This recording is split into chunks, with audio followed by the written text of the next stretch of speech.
Myles, I think we're live. Yeah. I think we're live.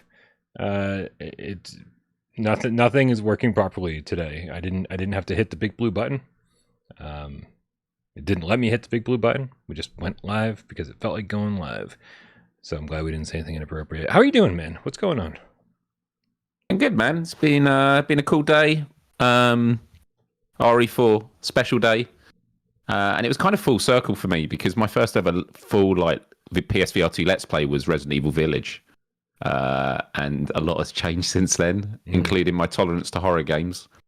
But then there's a question of how scary is RE4. But, we'll chat about that on the show. But no, I'm doing good, man. I had a good time with it. But it's just been a really good month for VR games. And it's like 8 days in. And we've still got great games to come out. So, I'm in a really good mood. Fantastic. It has been a really good month. It's been a really, really good month. And actually, I think the smart way to kick this off is with a little thank you video from Serial Killer, who just submitted this video. Wanted me to make sure that people know they were appreciated for all of their help during the Movember fundraiser. And she's got some winners to announce here as well. So let's kick it off with that first. Hey everybody, Serial Killer the Gamecat here to say thank you to all the donations we received this year. In total, we raised $814 to help fund men's health and suicide prevention research projects for the Movember Foundation. Trust me, your money is better spent saving men's lives than on video games, but because I like you, I'm going to give you a game anyway. Thank you to Fast Travel Games, Stalwart Games, and Endreams for providing keys. And the winners are MRI Gamer, Mark Draper, Hibsy, Vargle, Wise Guy 84, Cerebral Frost, Bruce Burns, Ben L, and Touch the Clouds. I'll be in contact with you soon to deliver the games. I'm proud of our efforts to all the Gamecats and for their continued support of the community. Thanks again, and have a happy holiday and a happy new year. All right, man. Thank you, Serial Killer, and thank you to everybody who contributed. Congratulations to all the winners. Myles, Good dude. Let's get this show started. Let's do it.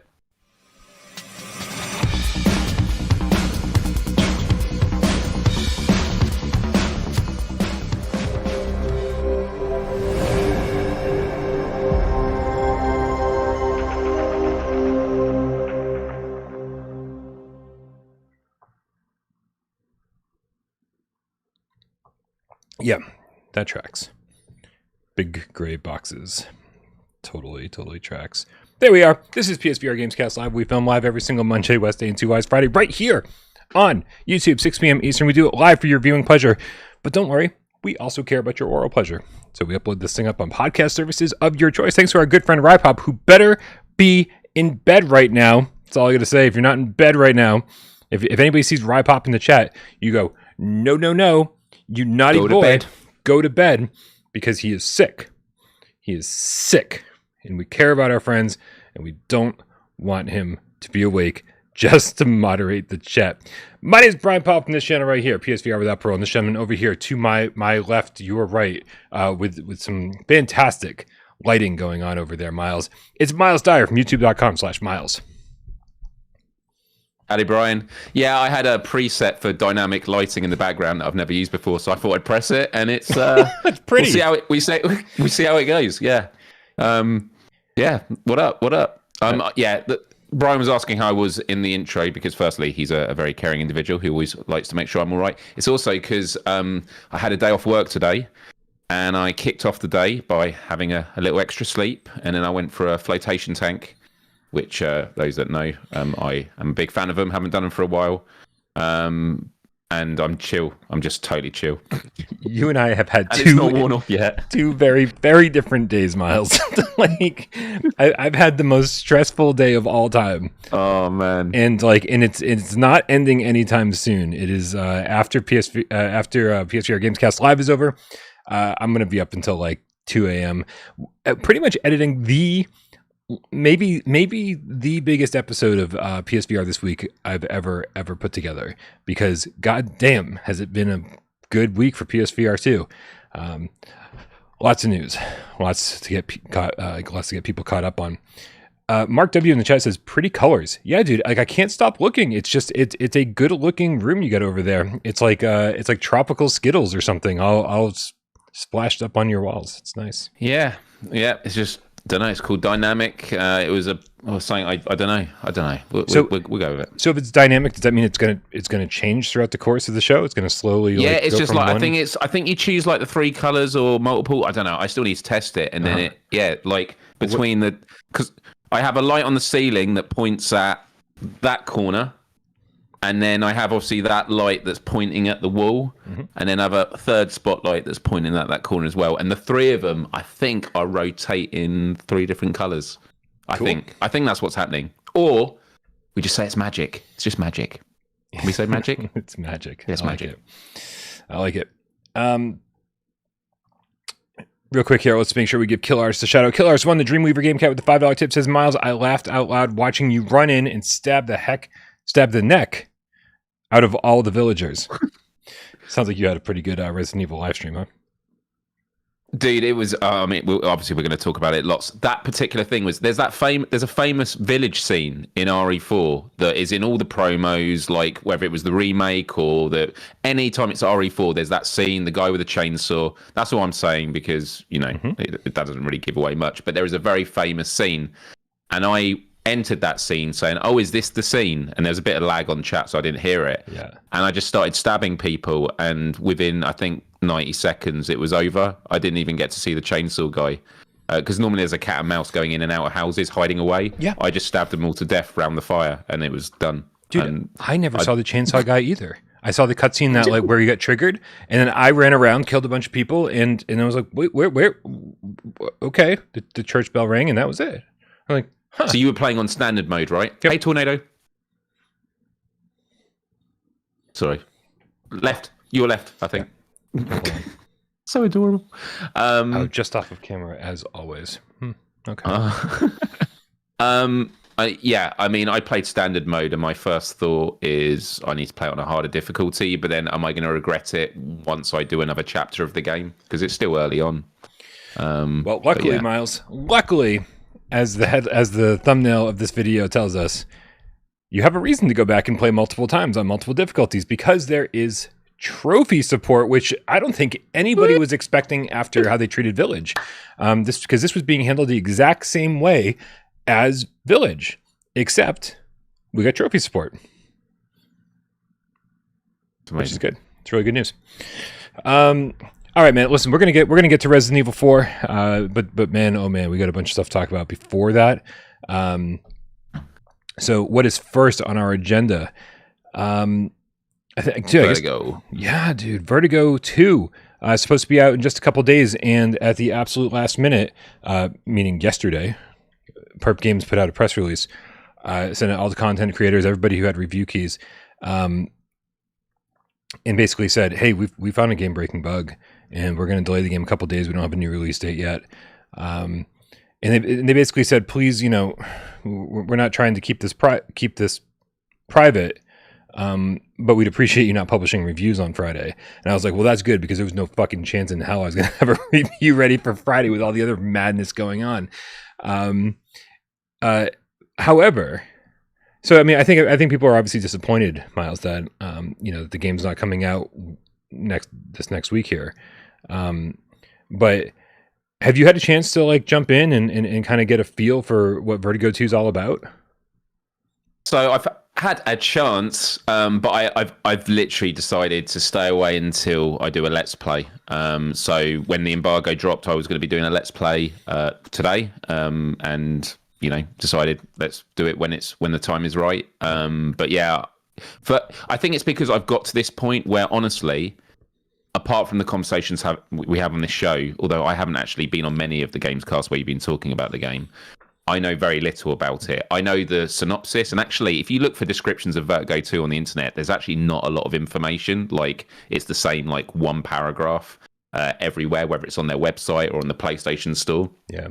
And all I know about it is the critical acclaim, and everyone just, saying it's amazing, and there's replayability, and there's You can do your own map building. The map building is coming to the PSVR2 version, right?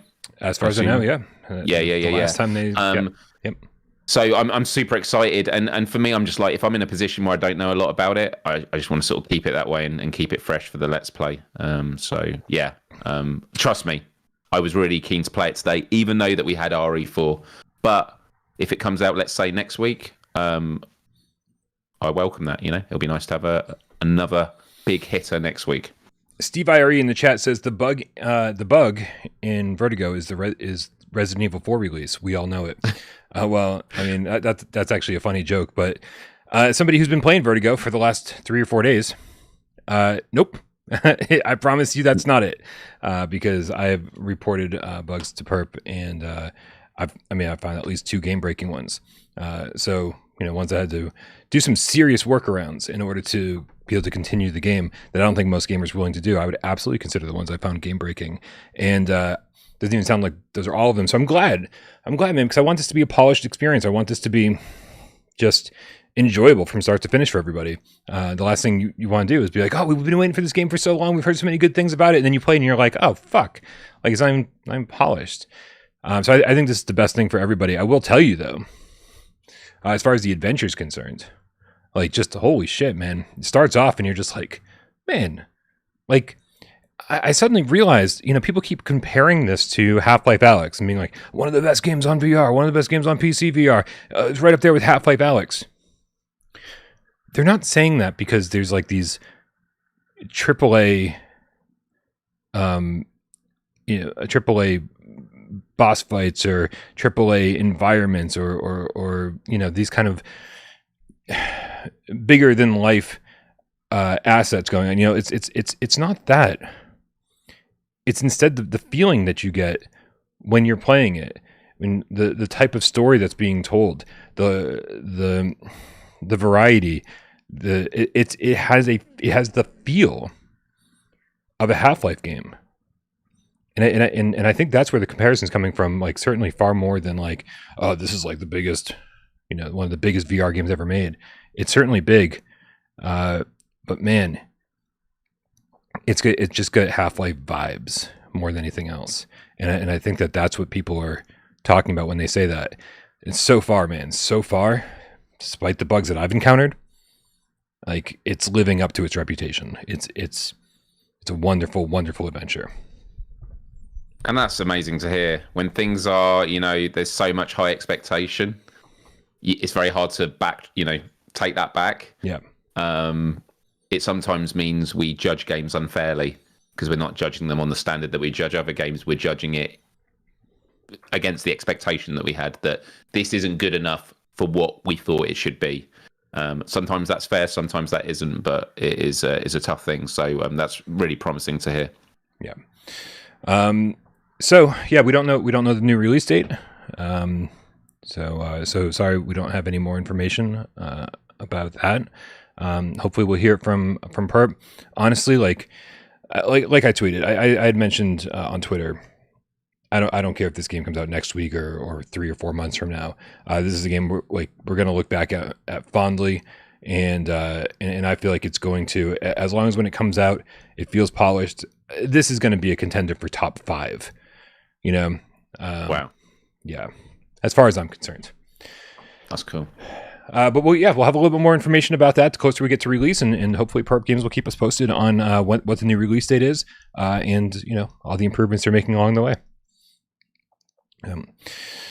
What else we got here, Myles? We got Meow Wolf. Meow Wolf. Ah, dude, we played the Meow Wolf course on Walkabout Mini Golf. Yep. Did you know what Meow Wolf was before Walkabout Mini Golf?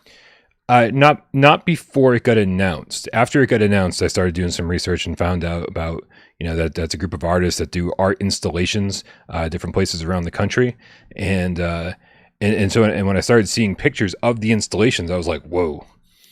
We're in for, at least, if nothing else, a visually stunning golf course. What about you, man? Was this new to you? Yeah, just our conversation on those first couple of holes when I was asking about it. That was the first I I could have looked up before, but I just thought let's go in there and see what it is. And yeah, I think it is just something in America, so in the US side. But yeah, I know we're not going to really show. You were capturing all this footage, and I think the conclusion was you didn't want to really show it because not because it was terrible, but quite the opposite. Because not only was it a visually stunning location, but arguably has kind of the trifecta. Some of the best looking courses or holes. It has some of the best mechanics we've ever seen, and it's also got some of the best course design. Like all three of those things hand in hand. Yeah. I'm going to say this as if it sounds metaphorical, but I do mean it kind of literally as well. It will take you places you never thought it would take you, and it's just full of surprises. Like it doesn't matter what expectations you have, it's going to blow you away. Just every hole was a surprise. Yeah, we'd been given access to this game prior to its release, and what Mighty Coconut had said to content creators was said, "Listen, you can show yourself playing the game, like you as a person, in a headset. You can show yourself playing the game. You can talk about your experience with the course." But please, if you're going to use footage, only use the stuff that we've put out there. And you can see the stuff that like is playing right now. It's all stuff from the course, but you don't understand the significance of it until you play it. Like it looks twisted and magical and like trippy, but there's so much more going on here just below the surface that when you start playing it, it's like, oh man. And so for a while I was like, what the fuck is up with Mighty Coconut? Why wouldn't they want us showing our own footage? And now it all makes sense because I would want every single person who's going to play this course to not ruin it by watching someone else play it, by not experiencing it for themselves the first time in VR.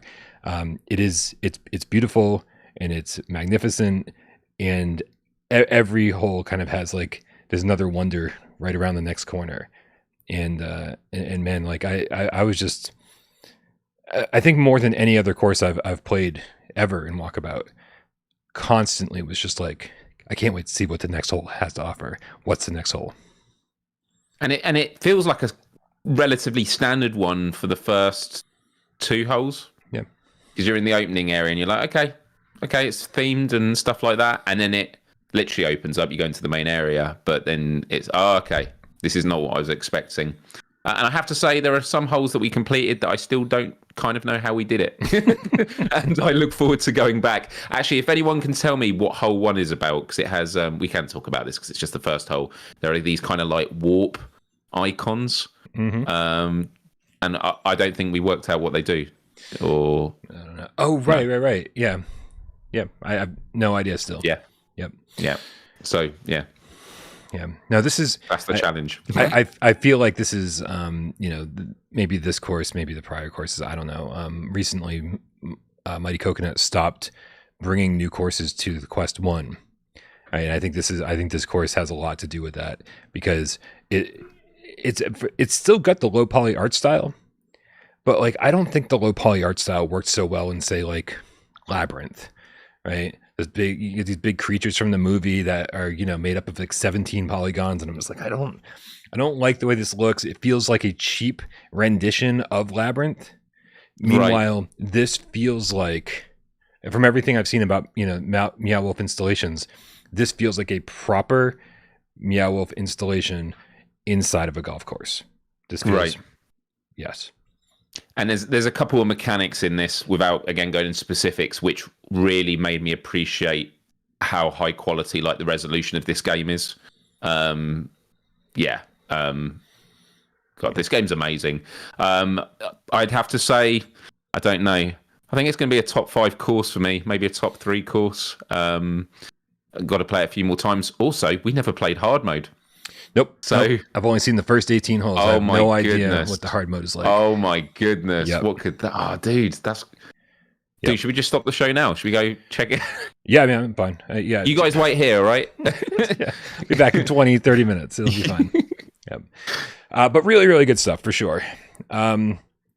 We got a couple tips here. I just want to make sure we don't let these get too far behind us. Tips. Thank you for the tips. Still ill with the $10 tip says nothing. Just big number 1 emoji. Thank you so much. Still ill. Hope you feel better soon. Hayden with the New Zealand $2 says, is new Link dongle a precursor for wireless PSVR2? New Link dongle? I don't know what this is. Please do enlighten me. Hold on. Are we gonna PSVR2 Link PSVR2 dongle. Link dongle. Here we go. Let's have a look here. Let's have a look here. I'd love it if Hayden was actually selling something called a Link dongle. It was like be the best promo ever. Right? Yeah. Looper says in the chat, he says, I think it's about earbuds. Okay. Oh, yeah. Yeah, the new PlayStation earbuds.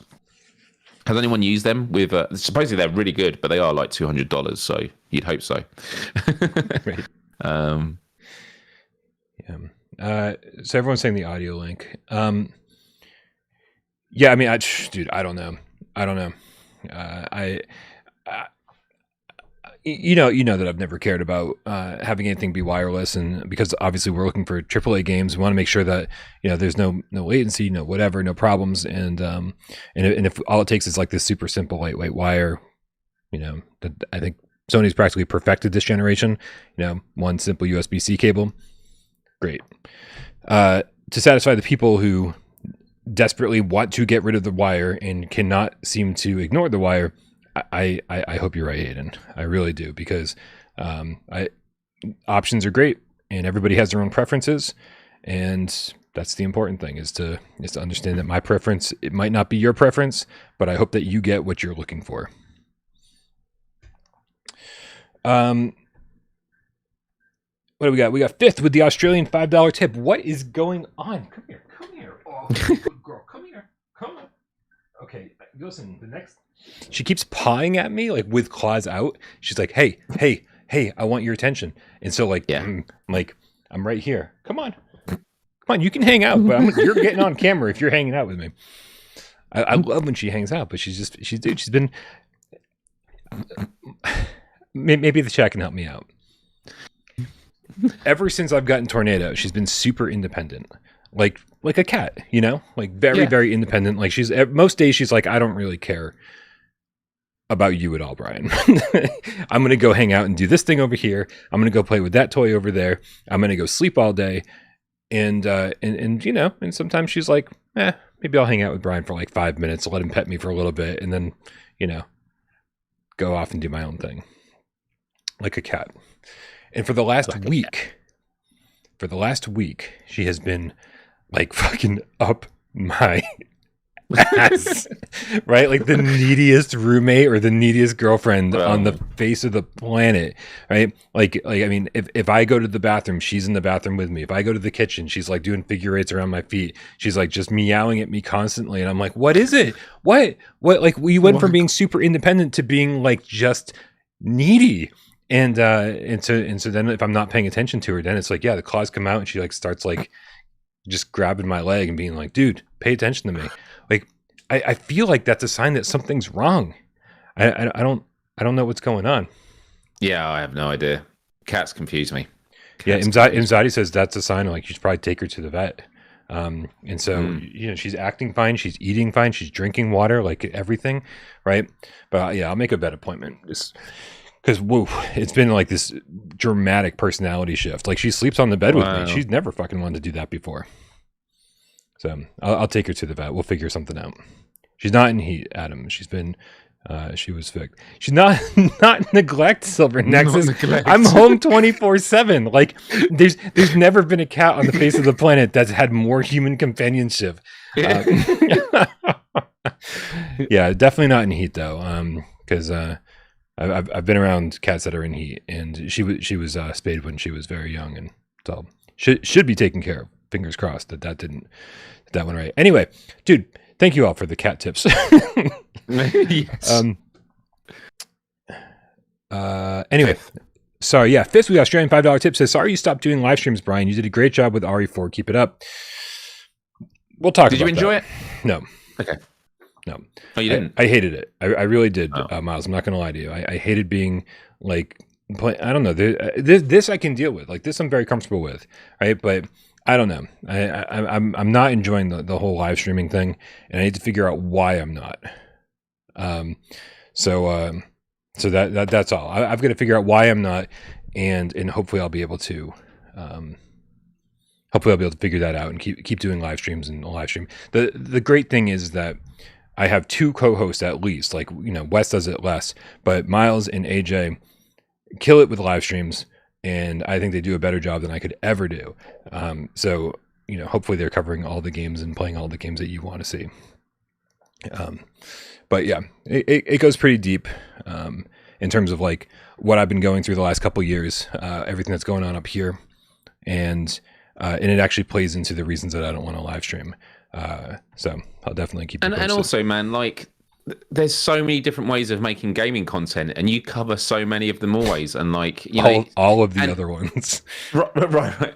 And it's like, you know, occasionally there'll be a thing that you're like, yeah, I do want to live stream this, and you try it from time to time, which is what you're doing. I think that's totally cool. But of course, we'd all like to see Brian do it, but you do reviews. You organise all, dude. You do so much, man. That was the reason I really lent into Let's Plays. I was just like, well, if I'm going to make gaming content, I need to do something that kind of complements the channel. And I thought I can do this. Brian does the concise reviews, and I can sort of back it up with like, if you actually want to see how it looks from the beginning, then I'll take you through it. Yeah, yeah. I could certainly justify spending more time doing live streams if, you know, if PSVR this week didn't take 12 hours from start to finish, or if, you know, if game reviews didn't take like 5 days, you know. Anyway, we'll get back around to that. Thundercat, no, I'm sorry, B Smith 2332 with the $5 tip says Crazy Taxi announced at Game Awards. Dude, did you see the Sega announcement where we're bringing back Shinobi, we're bringing back Golden Axe, we're bringing back Crazy Taxi, we're bringing back Jet Grind Radio. I mean, it was like what? And but not remasters, nope. Actually, like it looks like new versions of all of like a bunch of their old games, and I was like, dude, I was super hyped. And because I mean, obviously, you know, these are classic games. Yeah, man. And so they said, B Smith is saying VR mode with wheel support, please. B Smith and everybody else that's here, please look in the chat and click this link that I am posting right now, because right before the show, I created a petition for Sega to bring VR support to the new Crazy Taxi. And so, so please, I am doing my part. I created a petition, hopefully, you know, to be able to give some visibility to it. And now it's up to you guys now to. It's your civic duty. Everybody in the chat, click the link, go sign the petition. I tweeted about it. Go retweet that. Get it to everybody. Someone put it on Reddit. Put it on Reddit. I mean, whatever, like whatever it takes, Reddit. You know, because I mean, if they see like hundreds of thousands of people who like, yes, we've signed the petition, we want VR support. I think that would be a hard thing for them to ignore. So on that, so I didn't see that. So I went to bed because the Game Awards was going to start at 12:30 my time in the morning. And then it was at 5 a.m. that RE4 came out, and I was like, I can just see this getting out of hand, and I needed a good night's sleep. So I woke up this morning, and in bed while I was sort of snoozing, I just did a quick catch-up of the Game Awards. I think there's maybe like 4 things I checked out, and so I'm just going to ask you, like, what else have I missed that I should definitely check out? So I checked out... Firstly, I wanted to see Neil Druckmann accepting the award for Best Adaptation for The Last of Us TV show. Mm-hmm. And he was like standing next to a Brotherhood of Steel power armor on stage, which was amazing, telling him like this way after he got his award. That was cool. I watched the new Hello Games, Sean Murray talking about, is it Light Not Fire, which is something like their new game they're working on, which is basically a fantasy No Man's Sky, but it just takes place on one planet. And I have lots of thoughts about that, which is that's going to be a way for them to learn how to do more detailed planets that they could do in No Man's Sky. That could probably have a VR mode. I mean, they've done it for No Man's Sky. I can see them doing it with that. That'd be amazing. I saw the new OD, the Hideo Kojima project. Very interesting. Yeah, I mean, Oh man, he's just so good at doing like really nonsensical trailers that just make you go, "Tell me more." Well, right. The problem is like it was like, is this all you have done for the game, Kojima? Is it just these character models that are like? It reminded me of the the Heavy Rain reveal that was like just the faces and like look how realistic the character models are, and it's like, well, yeah, but what's the game? And so it reminded me of that, but I was like, I don't think I can care about this until I know what it is. And also, like, what is with the Microsoft's exclusivity? Like, is it going to stay Xbox exclusive forever? Could be timed like Death Stranding wasn't it for PlayStation? That was my feeling, yeah. And I could see him doing that because he is still very precious about his IP. Because Sony didn't own the IP to Death Stranding, I don't think. But they did have that sort of timed exclusive deal, and obviously they helped with a lot of funding. Right. So yeah, I saw that, and then the last thing I saw was the Marvel Blade trailer by is it Archeon? Arcane. Arcane, sorry. Who just coming off of like the disaster of Redfall. So I was like, well, maybe this vampire game will be better. I don't know. Right. Yeah. So, and then I also saw a bit of the God of War, but I've not completed Ragnarok myself. That was like when I stopped playing flat screen games to really dive into VR. But it looks exciting. It's a roguelike mode, so I'm all for it. Yeah. Is there anything else at the Game Awards that really stood out? I mean, the Sega thing was one of them, but was there anything else? Did you watch it live or? I watched it live, but since I hadn't live streamed in so long, I was constantly like taking breaks from it. Excuse me, and going and like setting up, like, where does the camera go? Where's my laptop? Where's the power supply? Like, it took hours to set up for that stream last night. So I was kind of bouncing back and forth, and I'd actually missed the Sega reveal. And then people told me about it when I got back, and I was like, oh shit, I actually did miss something pretty big. So yeah. Thrasher by Thumper. The Thumper creators, right? Yep. Is that a VR game or? They didn't mention VR, but those guys obviously, were interested in VR, and I can't imagine they didn't see a lot of sales because of the VR mode. And because Thumper can be played. It is a flat screen game, yeah. Yep. Absolutely. I assumed it was, but I never. Yeah, I believe it was a PSVR 1 launch title as well, and so then they were again with I believe right at the launch of PSVR 2, right? So, so I mean, they obviously have a huge interest in VR, and this looked like a game that's like, it'd be fine on the flat screen, fine, but obviously like very impressive in VR type thing. So. But anyway, so everyone signed that petition. Did we give you enough time to go sign the petition and retweet and all that stuff? Like, yeah, because if now we can get back to the show. That's cool with everybody. Yeah. Okay. Myles, it is time for Galaxy Kart Corner over here on PSVR Gamescast Live. People make fun of me, man. They make fun of me because of how much I like Galaxy Kart and the fact that I can't stop talking about it. I talk about it on pretty much every episode of Gamescast Live, and it shows up on pretty much every episode of PSVR this week. But dude, yesterday, I mean, as if yesterday wasn't already crazy enough, I woke up to the notification that VR Monkey had implemented my personal request to them of implementing a 90 hertz mode. The game now plays in 90 hertz instead of 60 reprojected to 120. And dude, did you check it out? Because I think it feels great now. I think it feels just before the show way better than it did before. Absolutely incredible. Like massive difference. Yep. And I played 2 of the new maps, or they might have been newish maps, like in the last couple. It's hard to keep up with them because they keep pumping them out so fast. So I played the second circus map. Mm-hmm. I don't know if that was a new. And then I played a second one on the pizza theme food one. But that might have been I think that's also new. Okay, cool. I know there was one other, I think, but I didn't get time. I was playing with my friend Johnny, who unfortunately he bought the game and felt quite motion sick when he last played it, and so it was like, oh, we'll give it another go.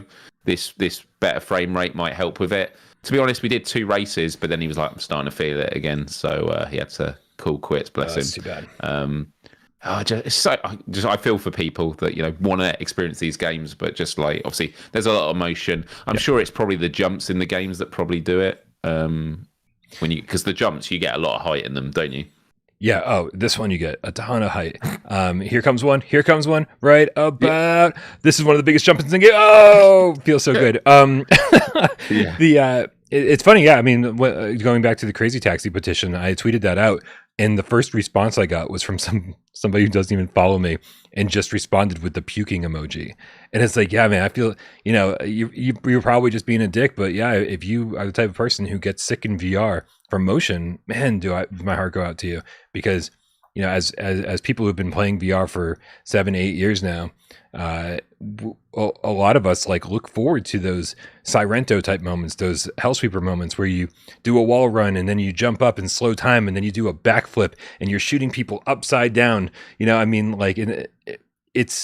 These are the kind of things we live for. The crazier and the more free the locomotion systems are in VR that allow you to do the same things that you would do in a flat screen game, the more we like it.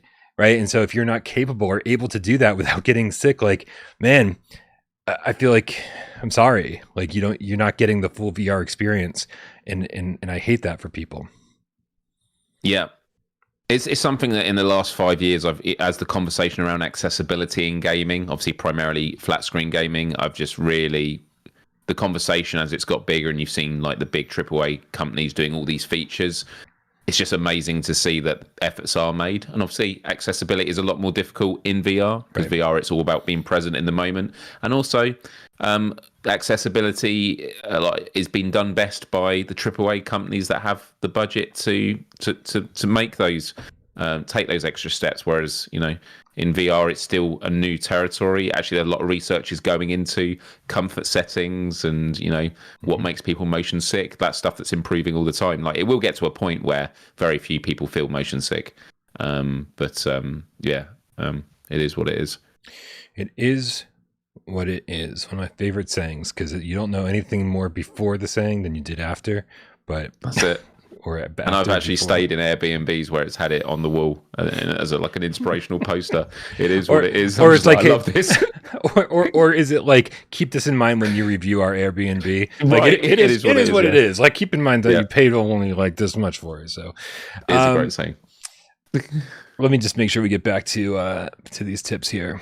Get the right one. Thundercat, Gamecat, don't tell my dogs.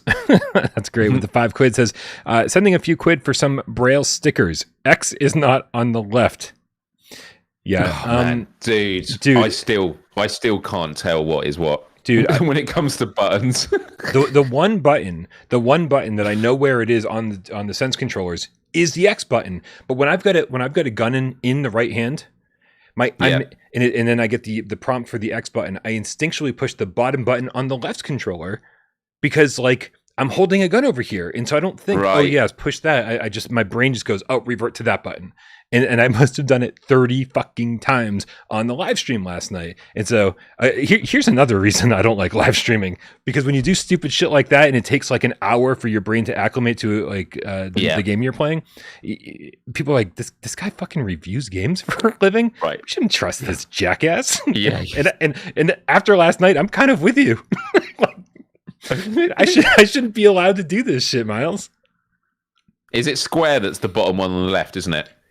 Yeah, because it does go around in the circle. So it does circle, triangle, X, square, triangle, square, circle, X, and then on the top is triangle. Yeah, it's you have to push the Sense controllers together and then tilt them.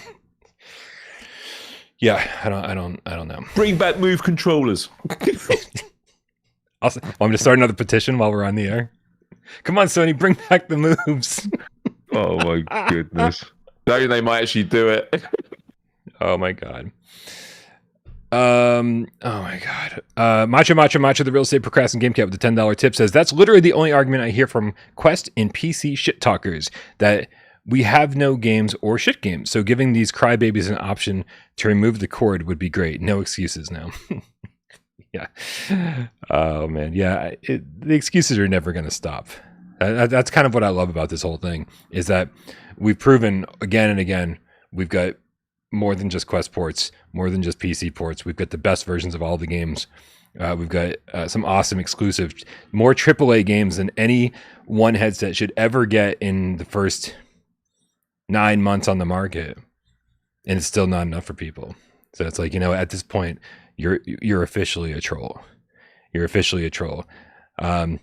Those numbers are going to start changing, I think, over the next few years. Like, we're going to start seeing more and more and more AAA games over the course of a year. But it's 2023. Like, VR hasn't hit its stride yet. We're still waiting. It's growing way slower than we expected it to. Champ Dancer 19, get the fuck out of here.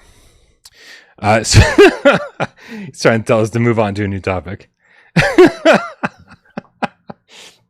Come on, man. Is this your first time here? If it's your first time here, I get it. Right? But you shouldn't be here to get news. You're here to hang out, shoot the shit. Yeah. Yeah, you tell him. Dude, I'm having so much fun starting fights with people in chat. I started on a Wednesday, and now I can't get enough of it. Now it's kind of like why I show up. Should get trophies for it. Ooh, I'm down. Be good.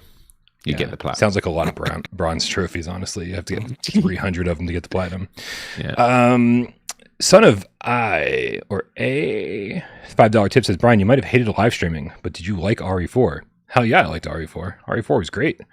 If you saw my live stream, like, I was like fascinated by it. I only played like about 90 minutes or so, but it was a good 90 minutes.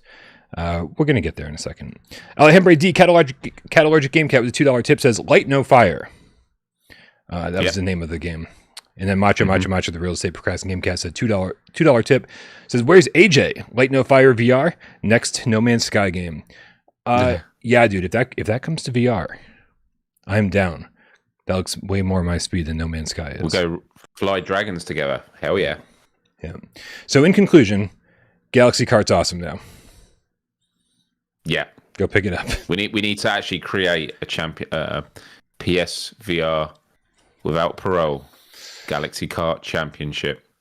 Oh, sweet. Yeah. I mean, dude, it's certainly going to start being more of our Sunday multiplayer meetups. A championship sounds awesome. A tournament. Yes. Good stuff. Myles, Firewall got 2 new maps today and a bunch of tweaks, revisions. Did you get a chance to jump in there and check out the new maps?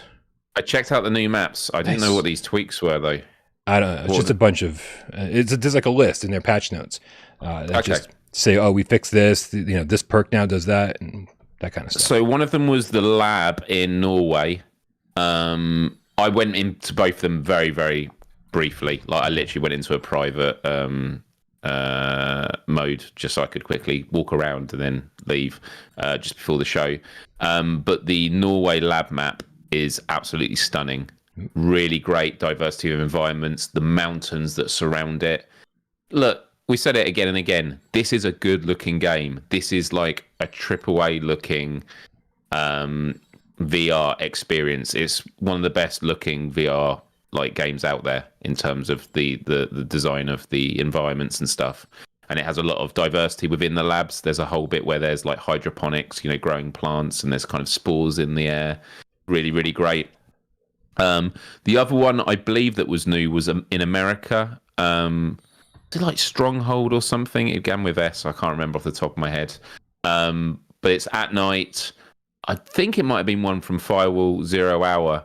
But it was cool. A much smaller map, especially compared to Norway, which was a huge map. And I spoke to a few of the players in there in some of the public lobbies who played it, and they said they were really impressed with the Norway one in particular, but both really good maps. My feeling with Firewall Ultra, unfortunately, every time we get a press release about new updates and stuff, is I need an emotional reset with that game. And I think it's just because of how I felt with Firewall 0 Hour when I had all these issues. I need to give it long enough that when I return to it, it feels like I'm giving a new game a first go kind of thing.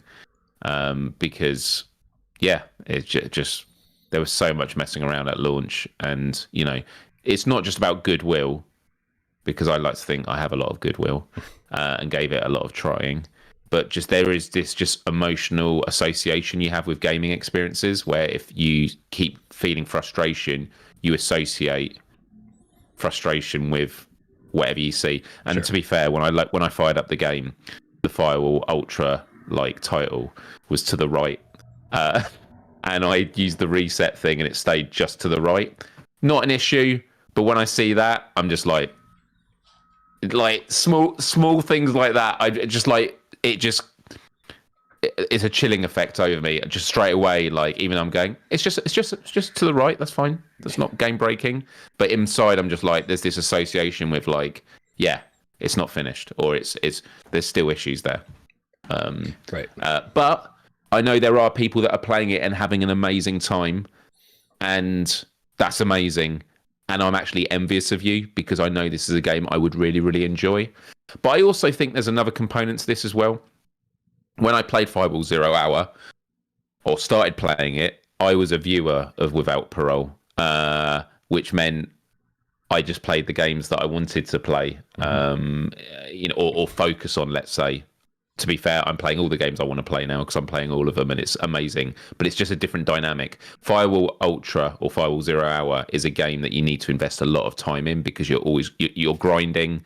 You want to work with a team that you're building really good cohesive dynamics with, so that when you're up against other players online, you can dominate. Because if you just get put up with 3 other randoms, you might do all right here and there, but as soon as you go up against a squad that really has it down to a T, you're going to get absolutely destroyed. So to make the most out of this game, it's got to be something you're committed to. Firstly, so you're getting better at it tactically. You're improving because you're leveling up through the battle pass and unlocking all these new abilities. So you can have custom loadouts, which is excellent, but it takes a long time. And then thirdly, you're actually gelling with a team of people, so you can actually tactically dominate your opponents. 3 things that is absolutely amazing in Firewall once you get there. And unfortunately, I haven't got the time to do that yet. So yeah, that's my review. Yeah, I mean, your review is my review. I didn't go in to play the new maps today because I feel that way about this game. I need a hard reset. I've been saying for months now that I'm going to wait till January or February to get back to it, and then be like, okay, this is probably the game that we should have had at launch, and I can kind of come at it fresh and be like, okay, what do we have here? What is it still missing? And be able to just not go in not with a grudge, but with a negative feeling, and actually just be able to enjoy the game. So very much looking forward to doing that in just a couple months, whether it be January or February. I'll definitely be getting back to it. And yeah, not thrilled with the way that it went down.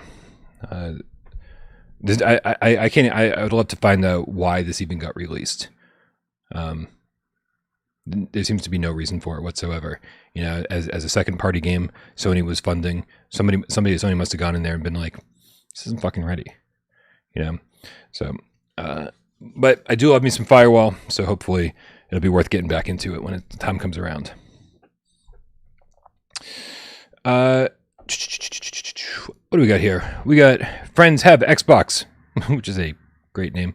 Canadian $7 tip says, was fighting dogs in RE4 when my cat rubbed against my leg. Got a bit too immersive there, not gonna lie. Woo. Yep. At least you didn't attack the cat. Yeah. Prayers for your cat. Yeah, that can really get you. Again, Tornado's been like all up in my shit lately, and so when I was streaming, she was back and forth, and yeah, that can spook you big time. That was the only time I noticed the cable really for the PSVR2 headset was when I was playing Kill It With Fire. Every little sensation of the wire on the back of my neck, I'm just like, yep. Totally, man. Totally. It's amazing how it heightens your senses. We're going to talk about one more game before we get around to Resident Evil 4. But what a game, Brian. What a game it is. Dude, I certainly don't want to call this a throwaway game, but certainly not something that was front and center in my mind about like, oh, I've got to review this. I've got to play this. This is going to be something that everyone's going to care about. It's Ancient Dungeon. And I had a couple hours the other day and I was like, well, let's jump into this thing and see what it's all about. And I did. Dude, and 2 hours later, I couldn't stop singing its praises. I mean, you can look at this and immediately dismiss it because it's got the kind of Minecraft voxel art style. It looks super duper simple. But the second you get in there and you play the game, it's running at a super silky frame rate. The resolution is insanely high. Like, it's everything you'd hope a game that looks like this would feature. And so it feels good to play. And that's not always the case with VR games. That's not always the case with any game. And when you get in there and like everything just kind of feels right. I mean, you can see me chopping away at every single vine. Like in my first run, every single vine that hung down, I chopped it just because like it felt good haptically. Wherever you cut it from as well, it would that's come where it down. drops. Yep. I mean, it's just little things like that. But I mean, like, dude, that's getting into some really minute details here that we probably don't need to get into. What you played some of this, right? Yeah, I loved it. And actually, it is a minute detail, but actually, there's something else to it. The vines, they swing, and when enemies are coming at you with this kind of art style, you'd expect them to act kind of robotic or just like single like movements. They actually like sway at you. There's actually like movement and like really interesting animation styles going on. Yeah, I mean, look, going into this game, I actually kind of like this style. I like this retro style. Yeah, I was curious to know how it would feel in the headset. And like when you're looking down the holes in the ground and there's just black, it is black, completely black. The frame rate is buttery smooth, and there's plenty to do. You're on the surface. You can see there's like achievements. I think you get what's it called? Is it insight points? You get the blue ones that you get to improve your runs each time. You can actually see what levels you've completed of the game. And also, every time I've played, there's always been something new and surprising that I've seen that's been very pleasant. In like cool boss fights, and actually a lot of the abilities you pick up. There's a real trade-off. One of them that I got, which I knew was going to cause me problems, and I don't know why I did it. It was that when you throw your... Because, by the way, I should probably say this. You have two main weapons. You have your sword, and then you have like a dagger that you throw, and then you can bring it back. And with the haptics, that feels amazing. And I had this ability that when you hit an enemy with the dagger, it teleports them closer towards you. It brings them towards you. And when I was doing it on the second level, where there are these like explosive pussy things on the wall that explode, I threw it and it teleported them next to me and exploded, and like it killed me pretty quickly. But yeah, look, smashing all the boxes. Going back to the Vine thing, actually, I know I keep like coming back to it, but it's just, it really is indicative of how excellent this is. When you're playing a flat screen, like top-down game, there's always like things that, you know, you can trash the grass and that, but it's kind of like an OCD thing that a lot of us have. But in this game, the vines and that, you're in the world. They're actually blocking your view. Like you're cutting through because you're trying to get through the dungeon. And yeah, so look, my overall thoughts were, oh, by the way, the music is phenomenal. Yeah. Sorry, I'll let you talk now for a break. No. You're doing great. But it is. Keep it up. The music is just, yeah, so good. You know, it's funny you brought up the knife that you throw, and then like you're tracked like a very God of War style, combat, and it does feel really good. And the throwing's always been a problem in VR, but I feel like since PSVR2, it hasn't really been a problem. And this game proves it. Like you throw the knife and it goes where you want it to. I don't know if it's using eye tracking or what it's doing, but it is certainly. It feels very natural. And is this going to be me trying to figure out how to use this for 5 minutes? Yeah, this is. There's certainly a little bit of a learning curve here and there. This box that I'm trying to hit says trade 25 coins for one key. Oh god, yeah. And for whatever reason, I was reading it backwards, typical me, and I thought that like, I don't know, maybe I don't know what I was thinking, but whatever I thought was that was backwards, and so like I ended up like hitting this box for like 5 minutes. I didn't have enough coins to even get the key. But yeah, it is the combat feels great. I think, dude, as somebody who loves this art style, you know, I love pixel art, going all the way back to like the NES and SNES, TurboGrafx 16. And then I remember on the PlayStation 3, there was this game called 3D Game Heroes that Atlas put out. And basically it played a lot like the original Zelda, but it converted everything to voxels. And so you were playing on this like sort of slanted 3D landscape, but it was very much like this, and it looked beautiful. And I was like, this is fucking really cool. And so this is like being able to play a first person game inside that kind of world. And so yeah, it looks great, it plays great, it sounds great. There's climbing in here. There's all the different power-ups. Climbing feels great. Yep, it's exactly. I feel like they just know what they're doing. Like, I don't think this is a big dev team or anything. I think it's one guy. Is it one Eric guy? Thullen. Yep. Eric Thullen, his name. Yeah. Dude, unbelievable. And it's polished, man. But I don't know. You might have found something depending on how far in the game. I found, in my opinion, like experience, no glitches, no bugs, nothing out of place, except for in the home hub area. There's like a wall, and where two bits of the wall meet, there's a bit of shimmer in between them. That was it.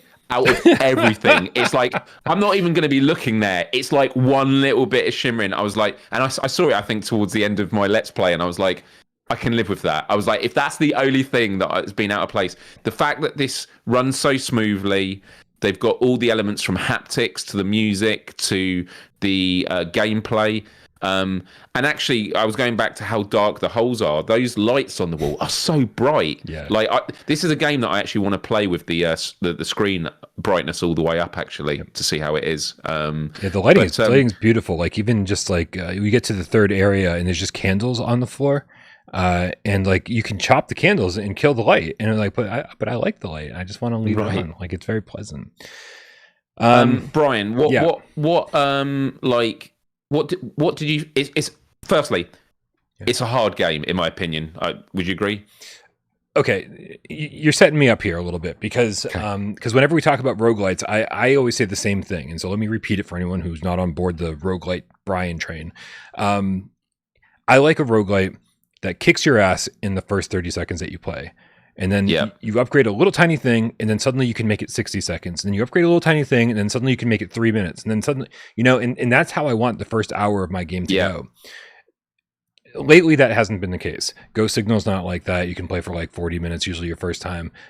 Synapse wasn't like that for me. I practically beat the game on my first try. And then this isn't like that either. I got to the third boss, I believe, on my first try. And I was like, okay, well, this isn't. And then when I get back to the home world there and saw the map and saw that, like, oh, I only have one. Like, once I kill that boss, there's only one more area after that. It concerned me a little bit. I don't know what the content is like in this, but what I will say is that there's a million things I haven't unlocked yet. Right? Like, when you start off, it asks you, do you want to use the sword or the crossbow? And I haven't even unlocked the crossbow yet. I haven't unlocked that yet. And Rody, the Gamecat, one of our awesome moderators, said that he doesn't think the game even gets good till you get the crossbow. And so, like, and he said that takes like an hour or two. And so, like, that's amazing because I think this game's phenomenal already. And if it's only going to get better when I unlock that weapon, then fucking awesome. I can't wait. I got to the second world on the first 3 runs, and I kept dying because of a mechanic that I then understood. It's actually on the screen now as I'm talking. Well, actually, it might not be. I'm watching it on a lag, so I shouldn't say that. But I won't say what the mechanic is because I don't want to spoil it for people. But once I worked that, then I played it 6 times on my Let's Play. The first 3, I kept going to the second or third world. And then the next 3, I kept dying on the first world. Like, I just went backwards. I don't know what it was. The thing that I always kept getting injured on is those little arrow shots out the walls. I'm always missing them and not seeing them. I'll just walk into a room and go, I've lost half a heart. Just why didn't I see that? That's the funny thing is, I was actually live streaming this in Discord when I was playing it. And so, anyone hanging out could watch. And people who've also played it for like hours, like quite a few hours, were watching me saying, I played this for like 4 or 5 hours and you saw things that I haven't seen yet in my playthrough. And so the randomization, like the roguelites are all about randomization. And apparently this game is doing it way better than most roguelites because there's awesome powers that people hadn't seen. The different, so which means that you end up playing this game in a much, much different way. Different bosses that you encounter on each level. There's different enemies. In that thing you said, there's like a hole in the wall, and if you walk up to it, an arrow shoots out of it. I've only seen one of those ever. What? Yeah, I've only seen one of those in the 2 hours that I played. One hole in the wall, and I was like, "What the hell is that?" I'm like, oh shit, there's an error just came out of it. That's amazing. So in the hour and a half I've played, I've seen probably 15 at least. Wow. Okay. Yeah, that's amazing. That is amazing. Yeah, and so, dude, like, the funny thing is I copied and pasted a comment here because it basically says everything I want to say. A little while back in the chat, Typical Sloth said, I bought both Ancient Dungeon and RE4 yesterday and ended up playing Ancient Dungeon longer. Don't sleep on it. You guys. Genuine fun, trophies with a platinum, good amount of content, and a hard mode. I 100% agree. Like, I woke up today and I said, Resident Evil 4 is great, but I want to play more Ancient Dungeon. Like, this game, that gameplay loop is just so satisfying, and I can't wait to see what else I unlock every single time I play. So, I mean, it sucks if you're not into the art style, and, like, that's keeping you from playing it, but I would say give it a shot anyway. This game is just fucking quality. The art style on a flat screen, when you're in it, it's just different. Like, it is, and unless you're absolutely repulsed by this, and even in VR you wouldn't like it. And look, when I say this is no shade at the developer, because I know some people don't like to be associated, although I think this is a compliment. Playing this made me think, God, I would love Minecraft on PSVR2. Yeah. Like, oh, obviously. Yeah. Like, with at this, actually, that is a massive compliment if he's a solo developer. Like, the quality of this is like, yeah, if I was playing Minecraft, this is how I'd want it to feel. Like, it's just it's a really well polished game, and I agree with you. After I did my RE4 stream earlier, I went into the voice chat. You had just left, but I know you just said something similar, and they were like, "How was it?" And I sort of gave my thoughts, and I said, "But I'm hoping to jump back on Ancient Dungeons later." Like, it's been on my mind as well. So I think, and also just from a sort of supporting creators, like, if you want to support devs making great games, support solo devs like this. Like, Eric deserves a lot of credit, and I hope it really succeeds with this, because he's done an amazing job. And there's multiplayer coming out later down the line. My goodness. Right. They're testing all that over on the PC side of things, and they said, once they've got it all worked out, it's coming over our way. My God, that's going to be incredible. Giant Enemy Chad in the chat with a $10 tip clarifies some stuff for us. He says the game originally was only Eric, but has since grown to 3 people, an additional programmer and a narrative designer. That's pretty cool. And it seems like they got Maze Theory to publish it for them over on PSVR2.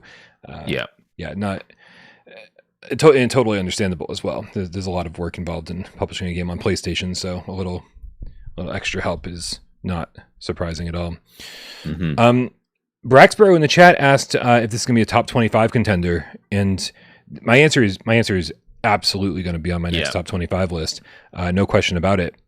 I do have. You said you didn't have any complaints, except for that one little flashing. Well, no, thing. I meant in terms of like glitches or anything like that. Well, unpolished, but it's in that vein of conversation. I do want to point out one thing that I don't like about this game, and that I don't like about most VR games. It actually pissed me off in Arizona Sunshine 2 as well, but I didn't even mention it because I'd already fucking complained about a lot of things in that game. I hate when you're in VR and if your head touches a wall or something, then everything goes black. Oh, and you know what? That usually happens when you're struggling, right? Like oh my, I'm fighting. I'm in a boss fight. You're cornered. Yeah. Or enemies just coming at you, and you're kind of doing a lot of chaotic things all at once. You're trying to back up, and you're trying to arm your weapon, and you're trying to get ready to, or grab an apple out of your inventory and eat it to recover health. You're doing like 3 things at once, and the last thing you have to be worried about is, am I too close to this wall right now, or is it going to turn black? And then it happens, and then suddenly you're like, what the fuck? And then the next thing you know, you're dead because you weren't able to fight back because the screen turned black, and then you got disoriented. That happens in Arizona Sunshine 2. That happens in this game. That happens in so many VR games. For the love of fucking God, developers. And I know this probably comes down to Sony QA stuff, because what happens when you put your head in a wall? Like, that is a thing. Like, that is a thing that Sony QA looks for. And so maybe the easiest thing is just be like, oh, everything goes black, right? And then, you know what? I don't like the firewall approach either, where, like, if you put your head near the wall, it pushes you out of the wall, pushes you away from the wall, which is like, this is fucking weird too. So, like, there's obviously good solutions. Hey, Ancient Dungeon's here. Yeah, they've just said it. He said the head in the wall Ancient Dungeons has the head in the wall going black is actually a requirement from Sony during their QA process. We had to do intentionally change this to pass QA. I hope that you find a way to implement whatever the original thing is, Ancient Dungeon team, because and just say it's like foveated rendering. Myles, my brain just stopped working. Like click turning, like tunneling or blinders or whatever you want to call it, to eliminate motion sickness. These are the types of things that like Sony really likes. Oh, look, this is the flickering thing I found. See, when you were talking about it, I was like, I found one too, and there it is. Right. only one in my 2 hours. There we go. And so I hope that in the future Sony realizes this is not something we want. Right? It's like, yes, we understand motion sickness and player comfort and all that, but it drives us fucking bonkers, man, and it can sometimes ruin a good run in a game. So anyway, no, this is exactly what we were expecting to hear, Ancient Dungeon, that it wasn't on you, that this is a Sony thing. But I just hope there's a solution to that moving forward. Yeah. Also, good having devs in the chat. Always really appreciate it. And yeah, great work, Eric. Yeah, Eric, we've over on our Discord. We've got an Ancient Dungeon channel where people can talk about the game. If you want to keep people updated on the game, you're more than welcome to come hang out there. So this by the way is how Galaxy Kart went from a 3.5 to like an 8 out of 10 for me, because of the constant feedback that the Gamecats and myself, like the constant communication we were having with the developers. So awesome times over there on Discord. Yeah, it's good to say, Brian, because I'm actually, and obviously I don't want to say it's the case necessarily with Eric, but some devs, they know that there's a gaming community, but sometimes they're blown away by like the pages of feedback. Actually, on my talk show on Wednesday, I'll just briefly mention, I had the CEO and founder of Trip, A New Way to Meditate, the PSVR2 game.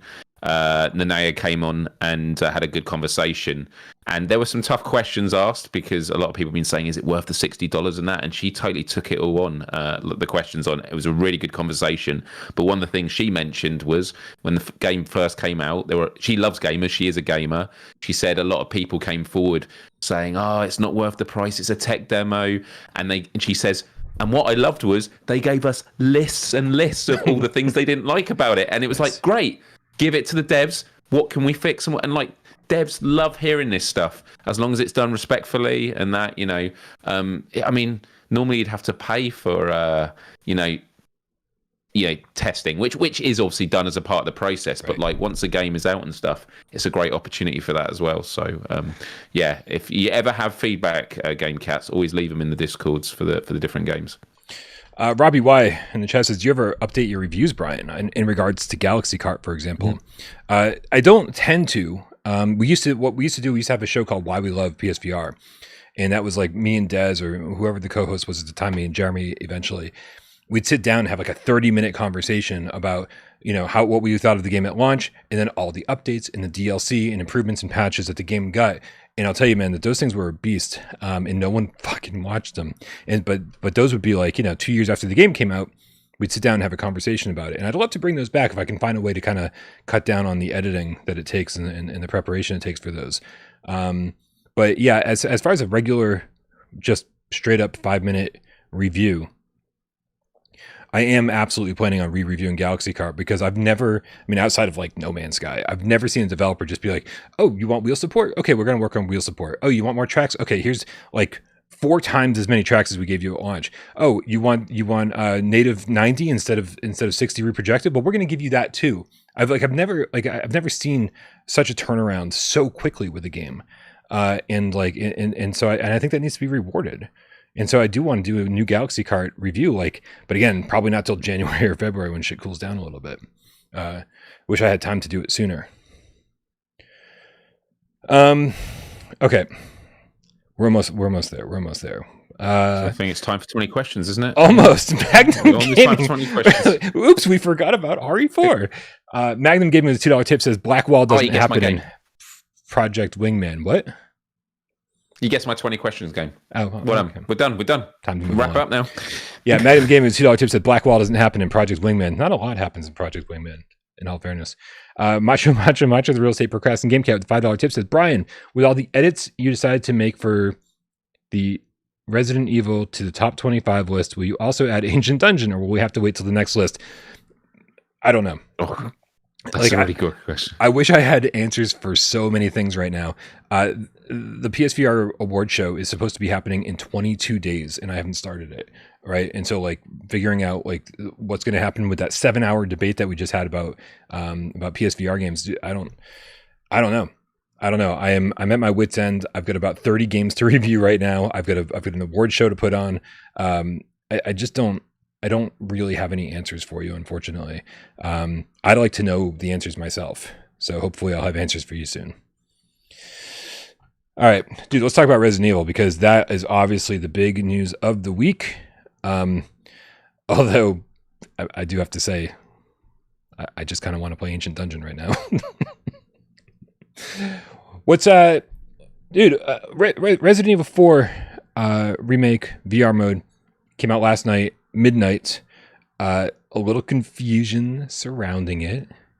Right? People didn't know how to get it into VR mode.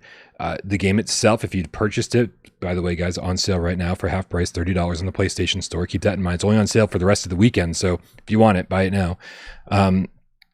The base game updated, had an automatic update like 30 minutes before midnight, right? And everybody was like, oh, this must be it. And when it updated, we got a little PSVR2 logo next to the name. Yeah, you got the logo on it. Yep. Yeah. People tried to play it, and they were like, wait, what the hell? How come it's not working? Can't use your sense controllers with this. What? Exactly. Everyone tried, and it knew that you were trying to use your sense controllers.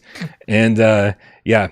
And so, it took a little while to get the message out there that everybody needed to go into to go back on the PlayStation Store at midnight, find the VR DLC for free, download that, patch that in, boom, now we're in VR mode.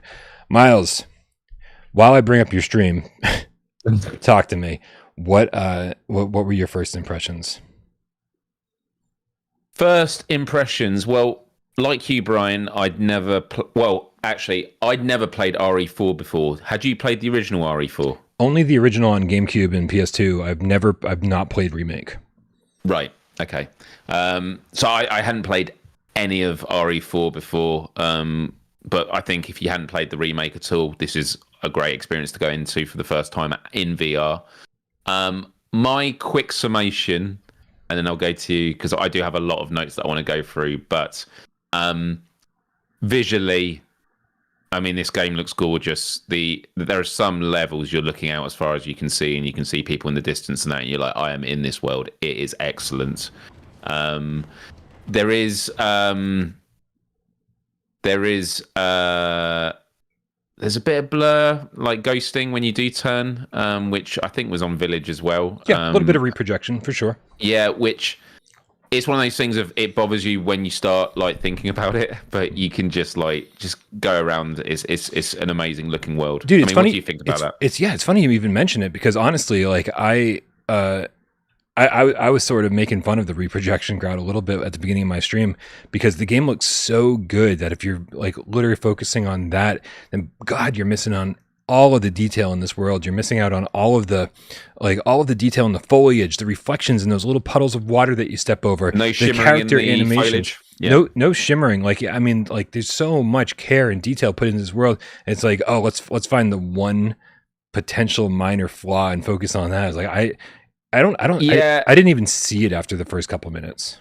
Okay, well, I didn't see it in the first couple of minutes, and then I noticed it later, and it wasn't that I was looking for it, but it was more to do with the fact this is a very fast-paced game. This is an action-heavy game. You're doing a lot of moving around, a lot of turning, and I think that's kind of what brought it to my attention anyway. Again, hasn't ruined it. It's a beautiful-looking game. Yep. Absolutely love it visually.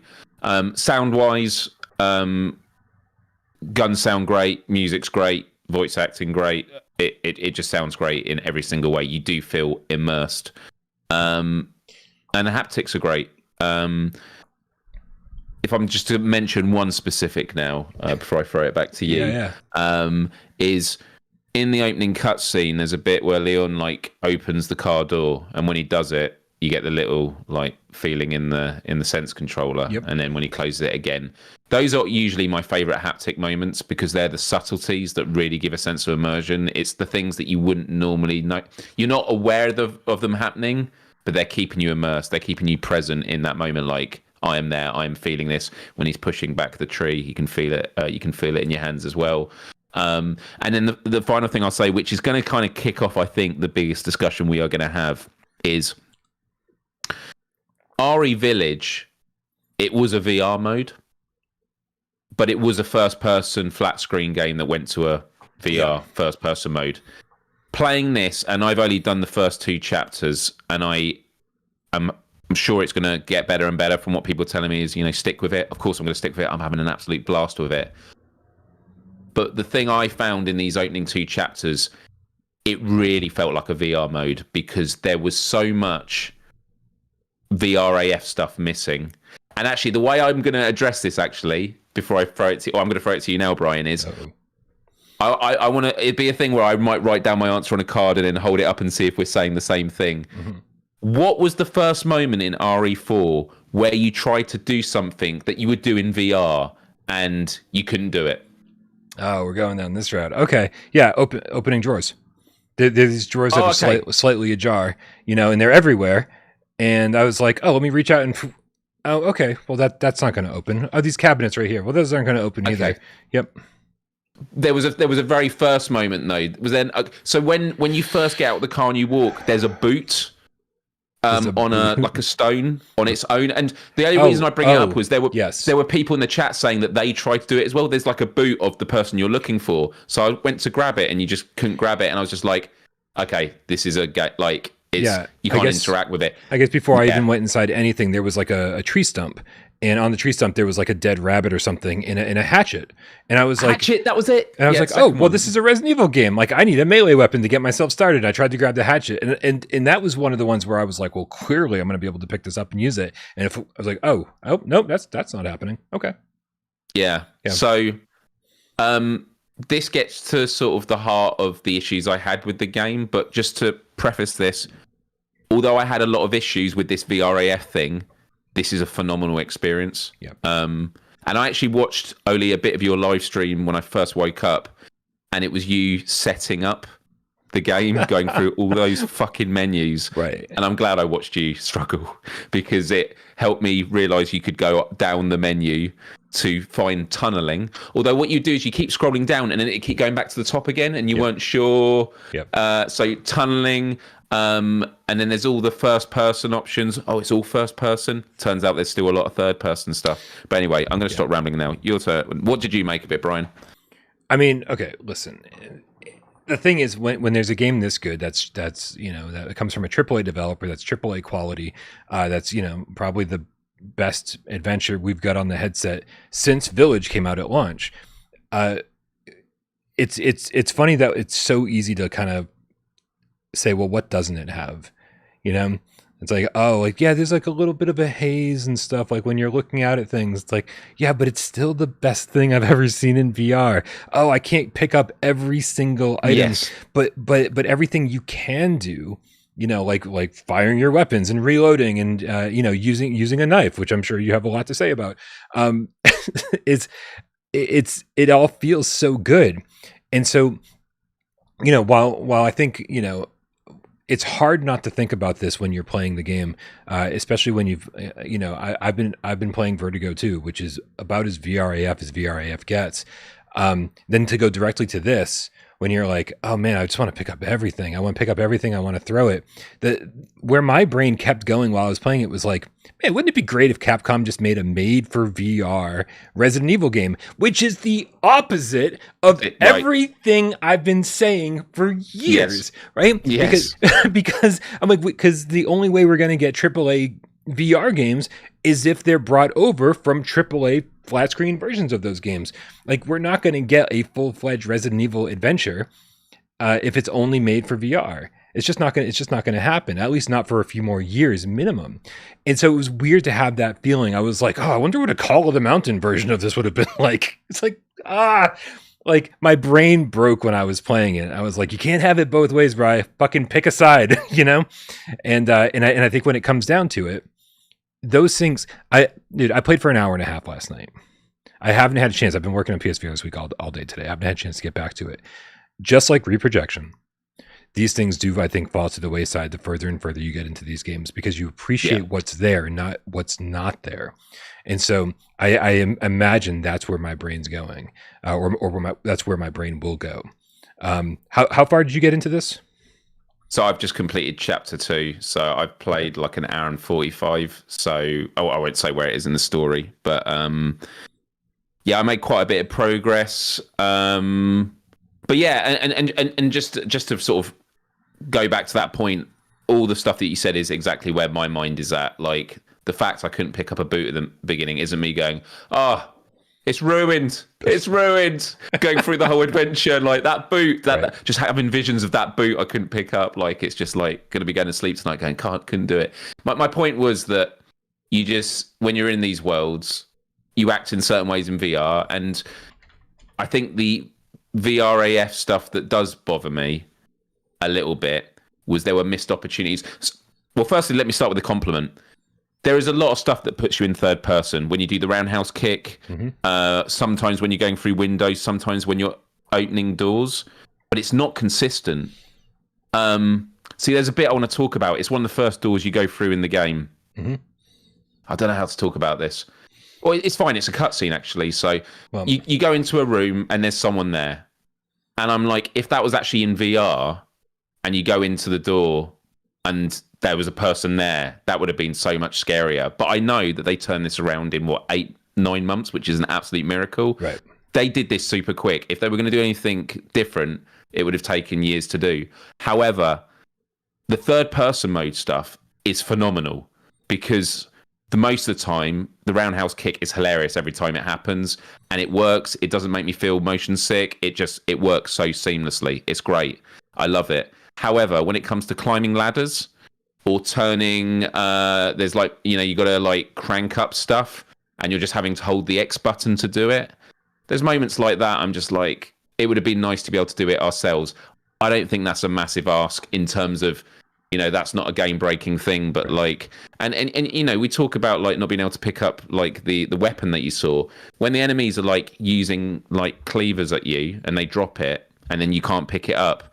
When you have a knife that has durability, no, if you're in a world like that, you would be using anything you can to survive. And so I do think there were a lot of moments like that that kind of threw me out. And in particular, when it comes to doing either, I think it's like stealth kills, or when an enemy is down, there's an R2 button. Now, the R2 button switches your knife around from holding it upwards for the downward. And so you press R2, and then you go for the swing, and then you go for the swing, and the first time I did it, I completely overswung because it then goes into an animation. Yep. So I'm like, there's a middle ground there where you should just have to click R2 and then it does the animation, but it actually makes you have to do the swing and then it does.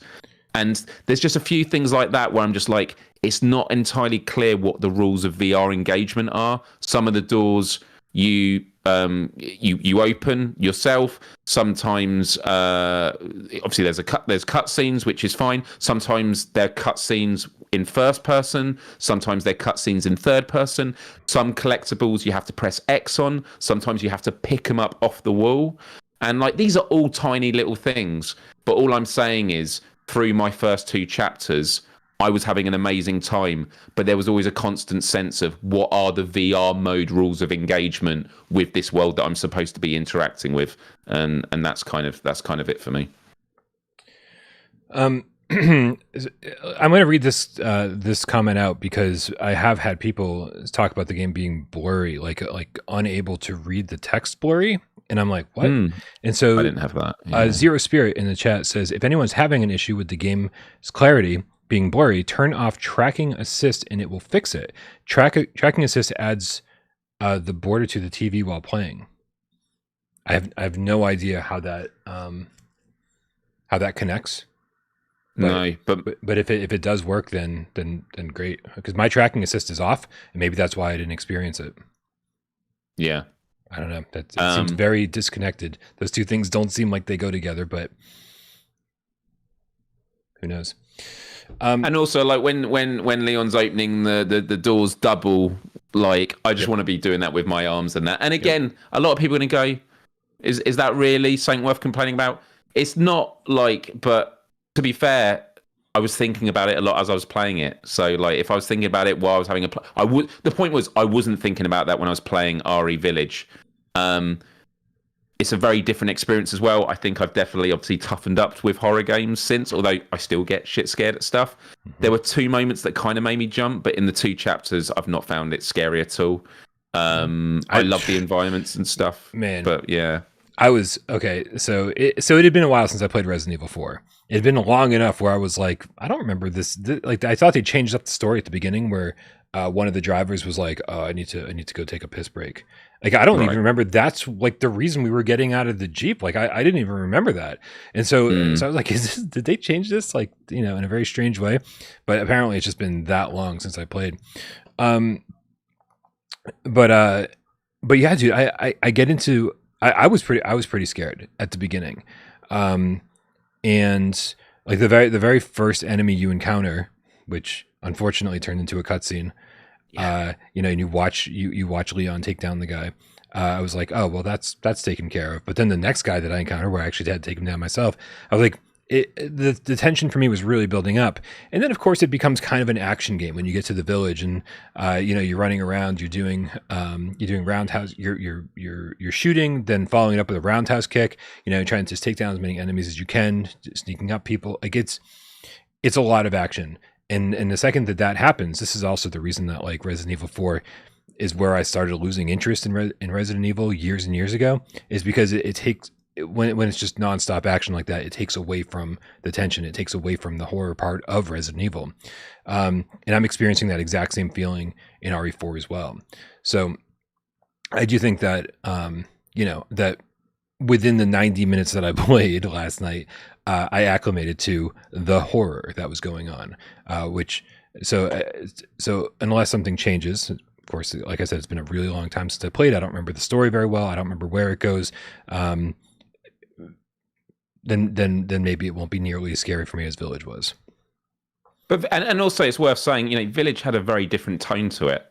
Like, yeah, you know, the opening to Village, without going into specifics, has a very clear sense of dread that they're building. And this was an argument I also made with RE4, and some people think it's just the tonal thing I mentioned.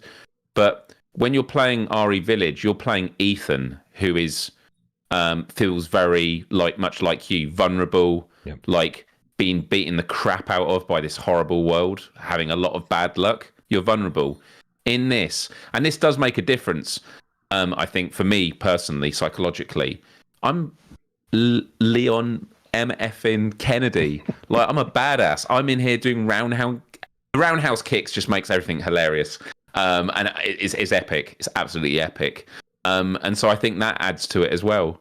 I remember I found Doom VFR, was it? I found that quite creepy and spooky at first, and I was like, oh no, I'm the Doom Slayer. Like, the demons are scared of me, and like just that psychology just made me completely change my approach to the game. So yeah, there's just a lot more third person stuff in it than I was expecting, and again, it's more to do with the inconsistencies of how it's been used and how it's not. But, and I can't actually say this on I haven't got any leg to stand on, but I would think that if you were ever going to play RE4, this is the way you're going to have to play it. It is so much fun. It's absolutely bombastic. The weapons feel amazing. But then, okay, here's another criticism I have. Compared to RE8, the tutorial in RE8 was amazing. It was like, you go from this to this to this. The empty garage scared the fuck out of me, even though there was nothing in there, just darkness. This tutorial was just weird, man. Like, you shoot a pistol, you shoot a gun, and then it's like you complete. And I actually did see you had the same issue as me. It's like, that's it for completion, but then you're still there. And then you've got to go into the menu, and then you click like next tutorial, but don't you have to quit the weapon tutorial, but then it just starts the main game, doesn't it? Yeah, it was. The tutorial was confusing. It's the same with, and this is going to sound like a really weird comparison. It's the same with Firewall Ultra. Firewall 0 Hour had one of the best tutorial systems I have ever had in a VR game. Oh, yeah. It was so well done. And then you get to Firewall Ultra and you're like, sorry, how have they done this? They did it so well. And they've literally just like done something completely nonsensical. And that's how I feel with the game here. However, when the game starts, I forget how good flat screen cinematics can look in the PSVR2 headset. My God, the picture quality is so crisp. I've been playing so many games lately. I was thinking about Arashi, games with flat, screen cinematics. And I'm like, yeah, maybe they're just not always that good in the headset. No, you look at it here. It is so good quality in the headset. Yeah. Yeah. So Chris Forthenberry in the chat says, good Lord, did you guys actually like playing the game? You guys seem more like you hated it. And this is exactly how we started this conversation off, is that it's crazy that here we are. We've got this AAA game, the one we've been waiting for. As you said, this is going to be the way that you want to play this game. But listen, VR is evolving and VR is changing, and the things that we want from VR, our expectations keep going up and up. I'm too early into this game, as I've already said, to like kind of let these things go. And not to be like so focused on them. This game's like 15 hours long, and it's probably going to take me over 20 because I'm taking my time with it, as I tend to do with games. And so by the time I hit hour 3, just like 5 minutes into the game, I've already stopped caring about reprojection. Yeah. Right. And then an hour and a half into the game, I've acclimated to the controls and I stopped hitting the wrong button for X. And then 3 hours into the game, I stopped thinking about all the things that aren't working for me. Right. So I just haven't hit that point yet. And so right now it's like, I feel like anybody who is reviewing this game, these are all things that they need to talk about.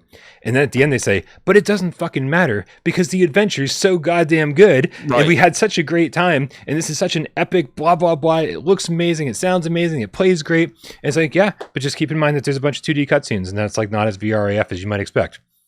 Done. Exactly. And that's exactly like we're literally giving our first impressions. We've both played like an hour and a half, to 2 hours each. Yeah. And it's kind of like if we didn't mention these things, people are like, how did they not mention the third person stuff? Like we can't win. Winning. Like I started off saying all the stuff I love about it. There is this is a game I can't like. This is gonna probably be the first Resident Evil game I see through to the end. Like I'm so energized by it. Mm-hmm. It's kind of like my first RE game I ever owned was Resident Evil Nemesis by accident. RE3 had just come out. I went to buy RE2 and they accidentally put RE3 in the box, which I was totally happy with. But that was a very action-esque game, and that's kind of like my comfort level with balance and stuff. But like when you shoot people and like they cut in half and stuff, like it's amazing they've managed to get so much quality from the main game to to the VR mode. But the other reason we're bringing this stuff up as well is because this isn't the first PSVR2 RE game. We've had Village. Yeah. And so like if this was the first game, a lot of these things I mentioned wouldn't even be an issue. It's like it's amazing that Capcom are bringing a game to PSVR2, and as a first stab, no pun intended, like this is phenomenal. Whereas for me, how I feel about it is phenomenal, but I just have some interesting questions of RE Village, which was a game that they then added a PSVR2 mode, whereas they developed RE4 with VR in mind. I just have questions about, again, not the specific choices of, we've got some third-person modes. As I've said, the third-person mode moments are phenomenal, but there are inconsistencies in which when it exists and when it doesn't. And I'm just saying, it's curious, Dude, I suck at this game. I think I need to say this. Why? Because I mean, I'm getting my ass kicked. Okay. Like I'm playing on the normal difficulty. I managed to circumvent the whole chainsaw fight, as did you. And so like, but it's just like, it's so chaotic for me. I'm running around and I'm like, I'm just getting my ass kicked.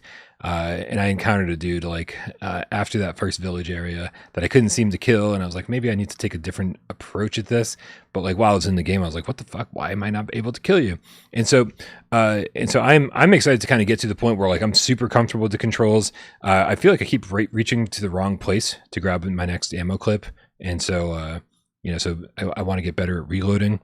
And then again, once I've acclimated to all of this stuff, and then I kind of like just feel like I can play without thinking about it, because that's the goal. That's the goal in every VR game. It takes a little while to like learn the controls, learn where your inventory is, learn how to play the game the way that they've, designed it for you.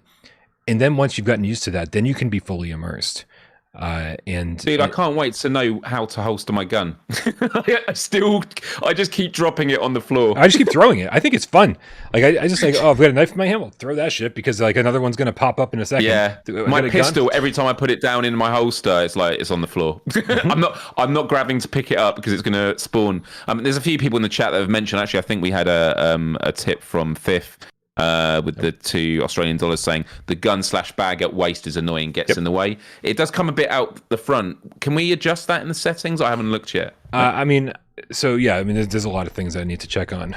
That is something. So it's kind of the same thing I experienced in Arizona Sunshine too. Actually, I think I don't know if it's related to your all that stuff being a little bit out in front, but I also can't like walk up to tables as closely as I'd like to. And so I don't know if there's like some kind of like setting where it's like minimize that shit. Right. I'm guessing there's not. But they're also, I feel like maybe we'll get a patch or two, because someone says you can adjust it. Oh, you can. That's good to know.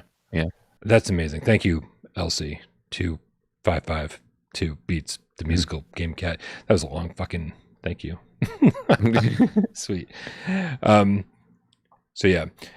But dude, I'll say I've been kind of keeping my eyes open for things that have changed from the original game, and obviously I don't actually remember the original game as well as I thought I did, considering all the things that I thought were different.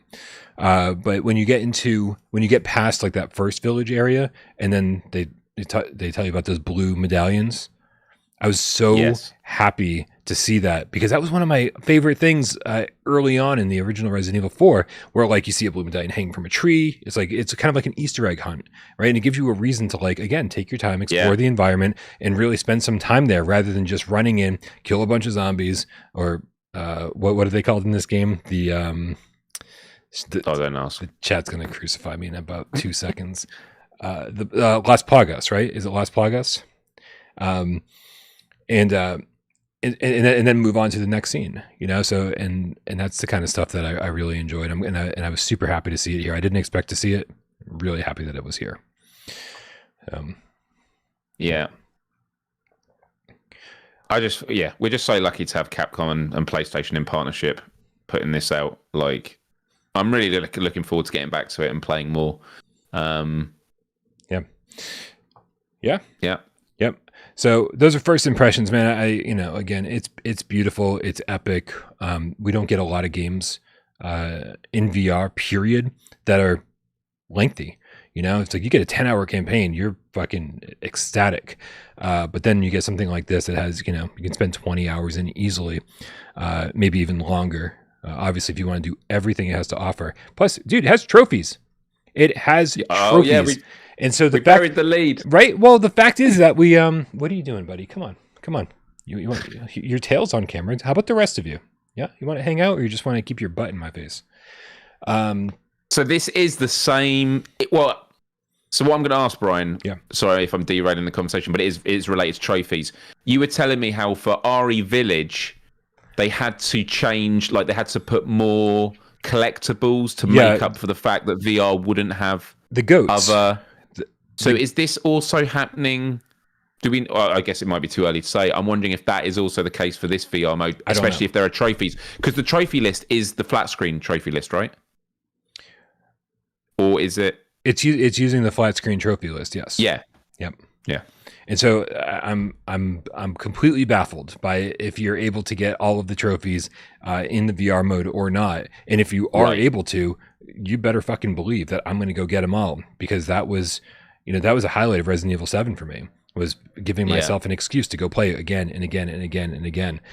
So I hopefully, I have got 0% trophies. People are like saying, "Oh yeah, I popped a trophy, blah blah blah. I did this, I popped a trophy, blah blah." And I was like, I played for an hour and a half. I didn't get a single trophy. My trophy list is still 0%. So I'm glad other people out there have spent some more time with it. I didn't know if they were popping. But I managed to get a few bronze ones, but I have no idea what they were. And also, after each chapter, you actually can see your performance, and you're actually getting that currency to unlock stuff after each chapter, which, again, I'm not hugely experienced when it comes to Resident Evil games. I mean, I've definitely played a handful, but my understanding was Resident Evil games, normally that all happens at the end of the game. You get a time and stuff like that. This one is in chapters. I've not experienced that before. Dude, I'm trying to remember. That didn't happen in 7. Not in Village. Village wasn't chapters. I don't remember it happening in Village, but dude, I've got the memory of like a fucking insect. Play something 100 times and still be like, I don't remember what the story was. Right. Yeah. All right, real quick here. Friends have Xbox again with the Canadian $7 tip. Says sirens on my end. Leon's inability to open drawers with his hands is kind of weird and all, but the knife parrying more than makes up for it. IMO. How did you do with parrying, Myles? Because I was again so sloppy out there in battle that I'm actually shocked at my performance playing this game, where I didn't, I basically had my knife out and my gun out and was like, hopefully one of these two things will take you down, because I'm an absolute mess. And I can't wait to again, get a little bit more slick with my gameplay and take people down a little more eloquently. But yeah, how did you do? Because the parrying is kind of a selling point in first person, isn't it? It's amazing. I have to say, though, the first few times I did it was completely by accident, where I'm trying to stab them and they're trying to stab me, and it puts you into parry. I also did do the parry with the chainsaw dude, which is ridiculous. It is so ridiculous that you just, here he comes with the full swing, and with your combat knife, I'm going to fight you back. And somehow win. Not only do you fight him back, but you overpower him with your combat knife. I mean, I just love it. It's just bombastic and hilarious. But yeah. Yeah. Dude, all I can say is that I'm really looking forward to playing a lot this weekend. And then, when we hang out with AJ on Monday for GamesCast, hoping that I'd be feel like I've got a much better feeling for this game and can sing its praises a little more without being so distracted by, here are the things that we thought it was going to have and it doesn't. Right. So really looking forward to that. We'll see. And apologies in advance if I don't live stream.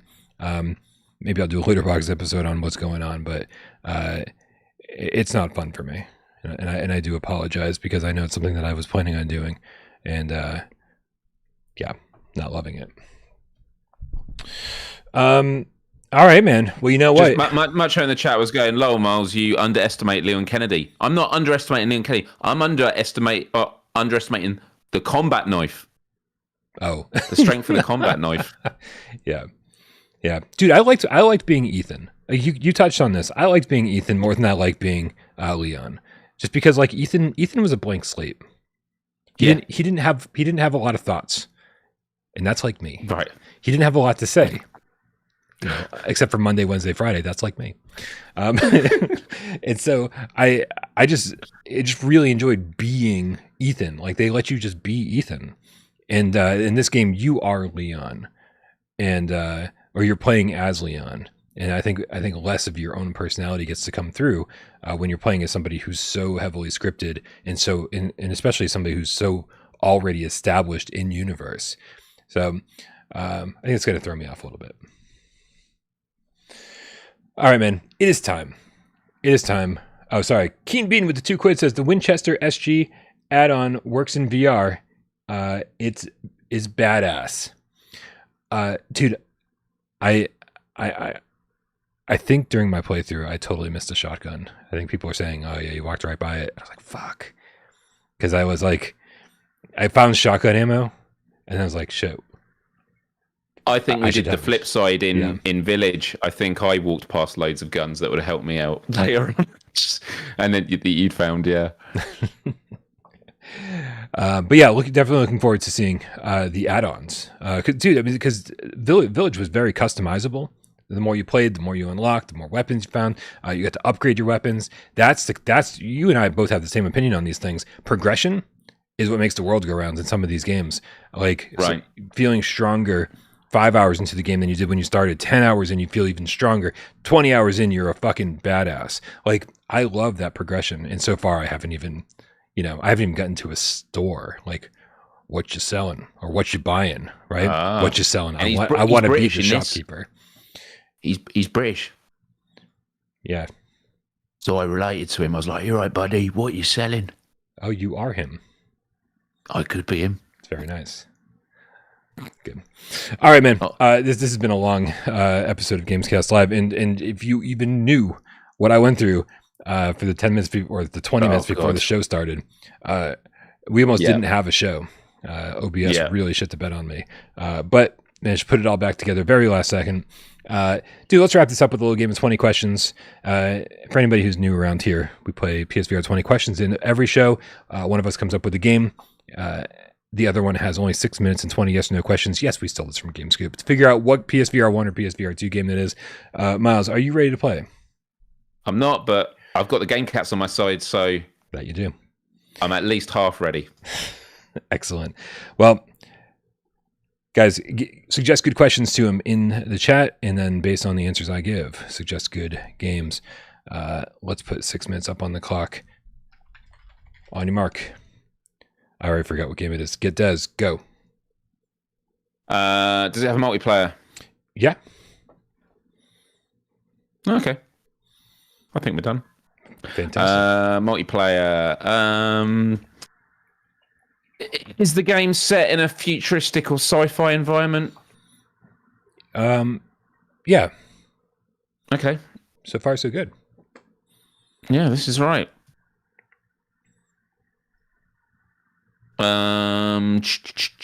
Let's have a think about this.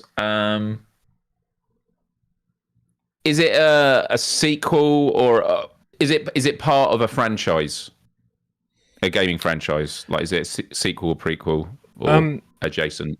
I mean, yeah, I'd say it's part of a franchise. Yeah. Yeah. Part of a franchise. This one's gonna be probably contested after, but just keep that in mind. That's fine. That's fine.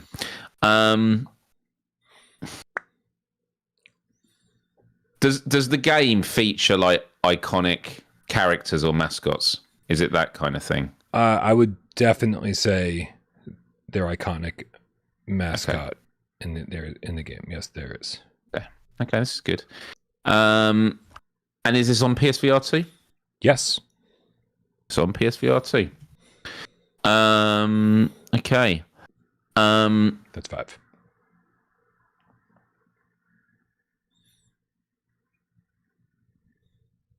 Does the game use eye tracking?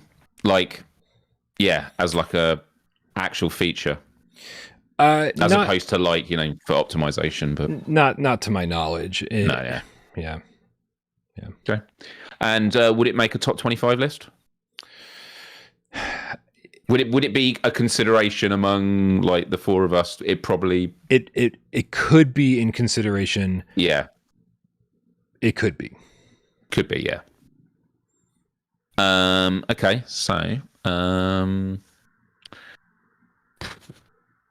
man. Futuristic or sci-fi elements.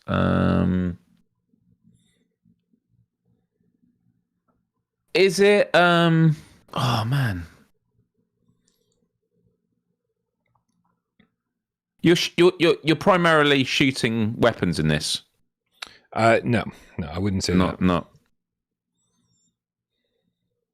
Why are people saying loads of non-VR games in chats? Monster Hunter 2. Yeah, cheers. Clearly lies Cheers. with P. Yep.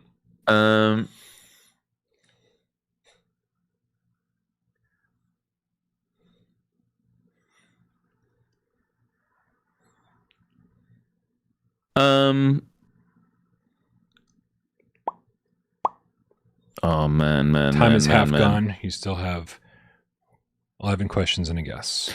Has this developer made other PSVR2 games? Yes. They have made other. Okay. God, people in the chat. Oh my goodness, the amount of absolute rubbish in the chat is unbelievable. Unbelievable. They're against you, I think, is the answer. They want me to win. Is it a co-op? Oh wait, no. Is multiplayer more than 4? Can multiplayer be more than 4 players? Oh, yes, that's 10. Okay, so it's not Ghostbusters. And is it asymmetric multiplayer? One team has more players than the other. Yes. Yeah. Are the graphics realistic? No, they're not, are they, Brian? And are there 2 maps? Listen, can I ask a question? Go for it. Did you know this 10 questions ago? I feel like you're just playing it up. I should have done. Yeah. I should have done. Okay. I should have done. Did this game come out in the last couple of weeks? It did. Brian, is this Among Us? Oh, I thought you had it. That's fucking crazy. I really thought you had it. Yeah, it's Among Us. Jesus. Oh, you gave me a greater scare than anything did in RE4 tonight. Very nice. Did I go there? I'm so sorry. I'm so sorry. Wah, sorry. But I was just kidding. Just kidding. It's good. Yeah. It's good fun. Among Us VR. Yeah, genuinely, I was. I don't know.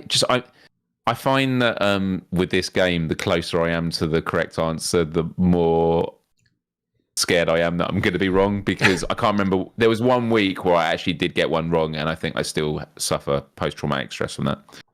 So yeah. Who was first? Do we know? I was too distracted by people guessing Pac-Man. Yeah, exactly. A lot of wrong answers that I really appreciated. Yeah. Maybe someone suggested it, but I have no idea. But and what's the name of the mascot? I know that they called them beans in some of the. I know they're like because they're not. I was going to say crewmate, but that's only one of the teams. So yeah, maybe very very recognizable at this point. The flat screen game made them recognizable. Absolutely. I didn't know if it was part of a series or part of a known IP. I mean, it's definitely a known IP, but it was part of a series. I would have given that. Yeah, like Among Us is a game. Fine. Among Us VR is another game. Is that now a series? It's yes and no. I'd allow it. Yeah, if anybody crucified me for that, I wouldn't blame them. Pac-Man was close. You're right. You're right, guys. It was very close. After I said. After the first question, is it multiplayer? Yeah, Pac-Man. I'm sure there's a multiplayer Pac-Man out there. Oh my god. Yeah, there's definitely multiplayer Pac-Mans. Macho, the real estate procrastinating Gamecat sends me a tip, $2 tip that I don't understand. He says, I think that Mercadent actually won an award, Myles. This is a response to something that I wasn't paying attention to, obviously. What was this? What won an award? Mercedant. All right, I'm having to look up what we're talking about. While you're looking it up, Macho says, I guessed first with the $2 tip. My first time ever, guys. It was him. If we believe Macho, and really, I think we'd all be better off not doing that. Merchant won an award. Oh man, I'm so tired. Sorry, I'm so sorry. It was when I think that merchant actually won an award, Myles. Who's merchant? Is this the guy that was selling that I was doing the voice of? I don't know. Oh, the merchant. Yeah. Oh, he won an award. Wow. Okay. I don't know what award. He won an award. He's gonna start fucking spell checking these tips, man. Because I feel like half of our show is What do you think he means? No, what do you think he means? Oh, maybe I did talk to him about an award. Did I? I don't know. I can't. Do you know? I can't really remember what happened in my RE4 live stream. I'm so sorry, Marcho. It's not you. It's me. It's me. It's me that's the problem. Oh, it's definitely Myles. Don't worry, Marcho. I do apologize. Yeah, it's also me. I'm going to blame myself for something. It's all of us. Yep. It's all of us. Indeed. And that's why we hang out here every 3 days a week. Yep. All right, you guys. Thank you also for hanging out. It was a really fun show as always. Really good times. Make sure, guys, so many different things that you should be doing right now. First, before anything else, sign the petition. We want Crazy Taxi in VR, right? Do I have that link handy here? Here, let me just make sure I give it to you guys one more time.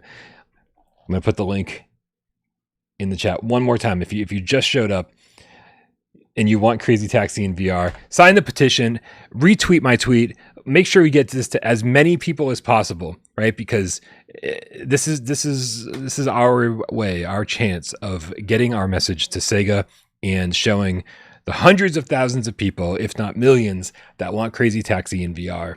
Let's show them. Also, while you're clicking links and doing all sorts of shit, make sure you click the link in the description below to go subscribe to Myles' YouTube channel. He's live streaming constantly, right? Three more this weekend.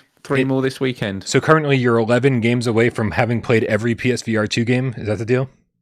That's come out so far. So yeah, so obviously we're getting, when Vertigo comes up, that'll be added to the list. So I could probably read out what the 11 are now. Altair Breaker, Brain Beats, Cave Digger 2, Human Anatomy VR, Job Simulator, Kayak VR. I keep holding that off, but I'm probably going to play it.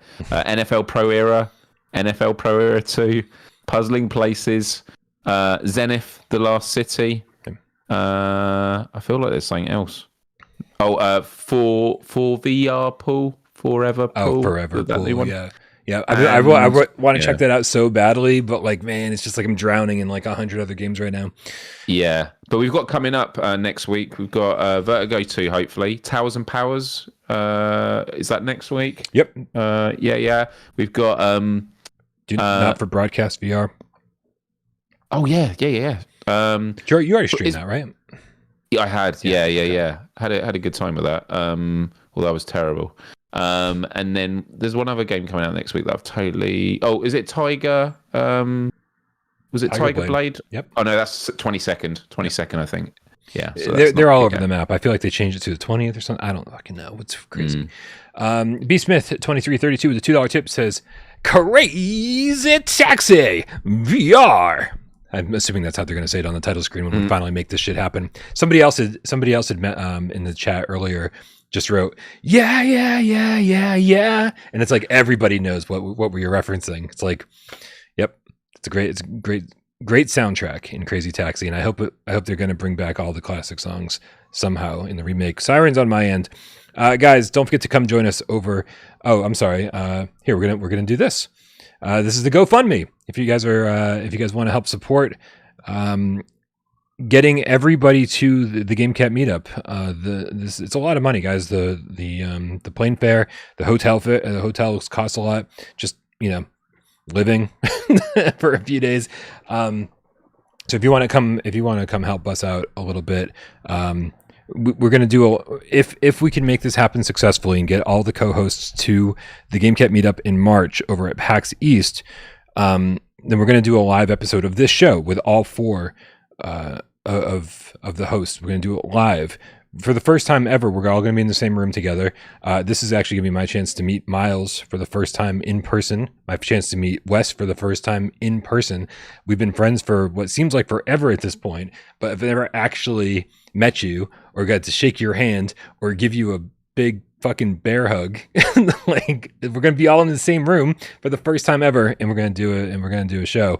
Looper the Underground Gamecast says maybe a live top 25 debate. Yeah, I don't think we're going to have the room for 7 hours, unfortunately. Can't afford that. No. But anyway, it's Guyson in the chat says hotel is very expensive. So guys, please consider supporting everybody. At this point, if I'm able to get the panel room for free, I'm not taking any of the money. It's all going to all my co-hosts to make sure that they get here and don't have to break the bank in order to do so, or sell their everything they own. So please consider that. Also, join us over on Discord. Click the link in the description below. Thank you to everybody who helps this channel run. Moderators are amazing. We love you so much. Rypop, get better. Sci-Fi Gamecat Henry for putting all the timestamps into the show after the fact.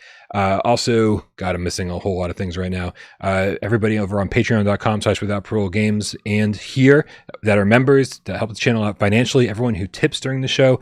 Everyone who hangs out, shoots the shit, watches along, and doesn't say a goddamn word. We know you're out there. And we love you just as much.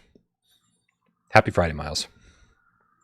Happy Friday, Brian. Happy Friday, Gamecats. Have a wonderful weekend. If you're jumping into any of those new games, you're going to have a blast. Let's go.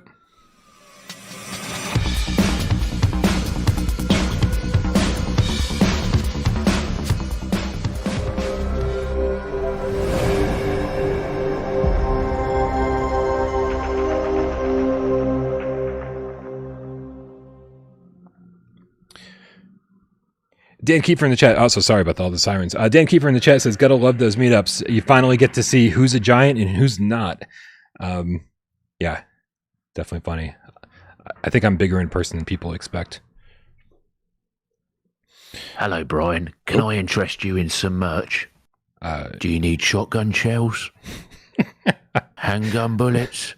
Or can I repair that combat knife of yours? It looks pretty worn. Merch, you say? By any chance, do you have a Myles Dyer hoodie? Oh no, we don't do them here. Hey, listen, we do actually have a clip of the week here. Oh yeah, what's the clip, Ryan?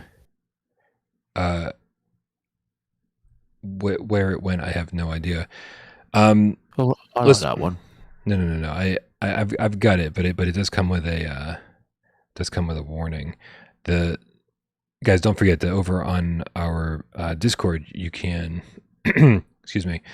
Oh shit, that's where it is. Okay, over on our Discord, you can submit your clips of the week. Anything funny that happened to you in game or anything like that. Always a good time. Love showing these things off. They're always funny.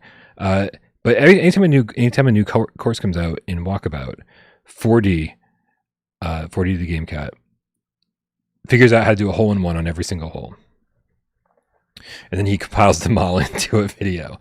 So the problem here is that I don't want anybody watching if they haven't already played the Weow Wolf course, because obviously it'll spoil it a little bit. So just keep that in mind. This might be the time to tune out. But if you want to see a bunch of hole-in-ones and you're not going to play the Weow Wolf course, or you've already played the Weow Wolf course, well then, guess what? Hang out and check this shit out. Fuck, where is it? What is? Hold on a second.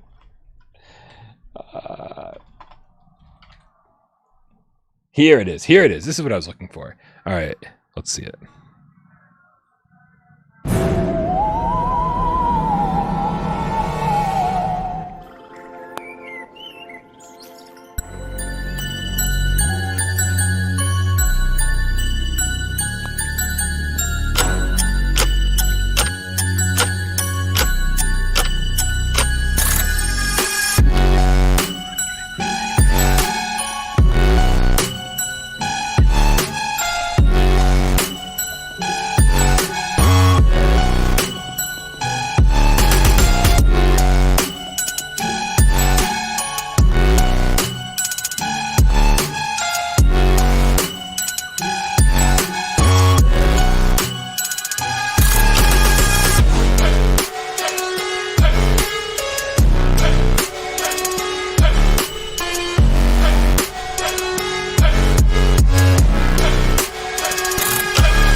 Unbelievable.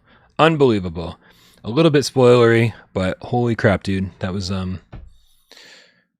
first of all, fucking amazing playing, right? Figuring out how to get a hole in one on every single hole. But man, I just rewatching that. $4, man, $3.99. Might be the most, at least visually impressive, Walkabout mini golf's course so far. Worth every penny, and I haven't even played the hard mode yet. Yeah. Oh, dude, can't wait for that. Nice. So, what are you doing, Myles? You going to bed since it's late and all, or are you gonna stay up and play? I need to. I'd love to play. So there's so many games I'd like to play now, but I'm just gonna go to sleep. That's what I need to do. Hell yeah, and man. Then I can game more tomorrow. Right on, man. Right on. Yeah, I'm gonna stay up and finish PSVR this week for everybody. Hopefully, I can have that up by like midnight, 2 a.m. or so, something along those lines. But goddamn, dude, then I'm gonna play a lot of Resident Evil in Ancient Dungeon tomorrow. Looking forward to it. Awesome. Anyway, thank you guys so much. Have a great night. Have a great weekend. We love you all.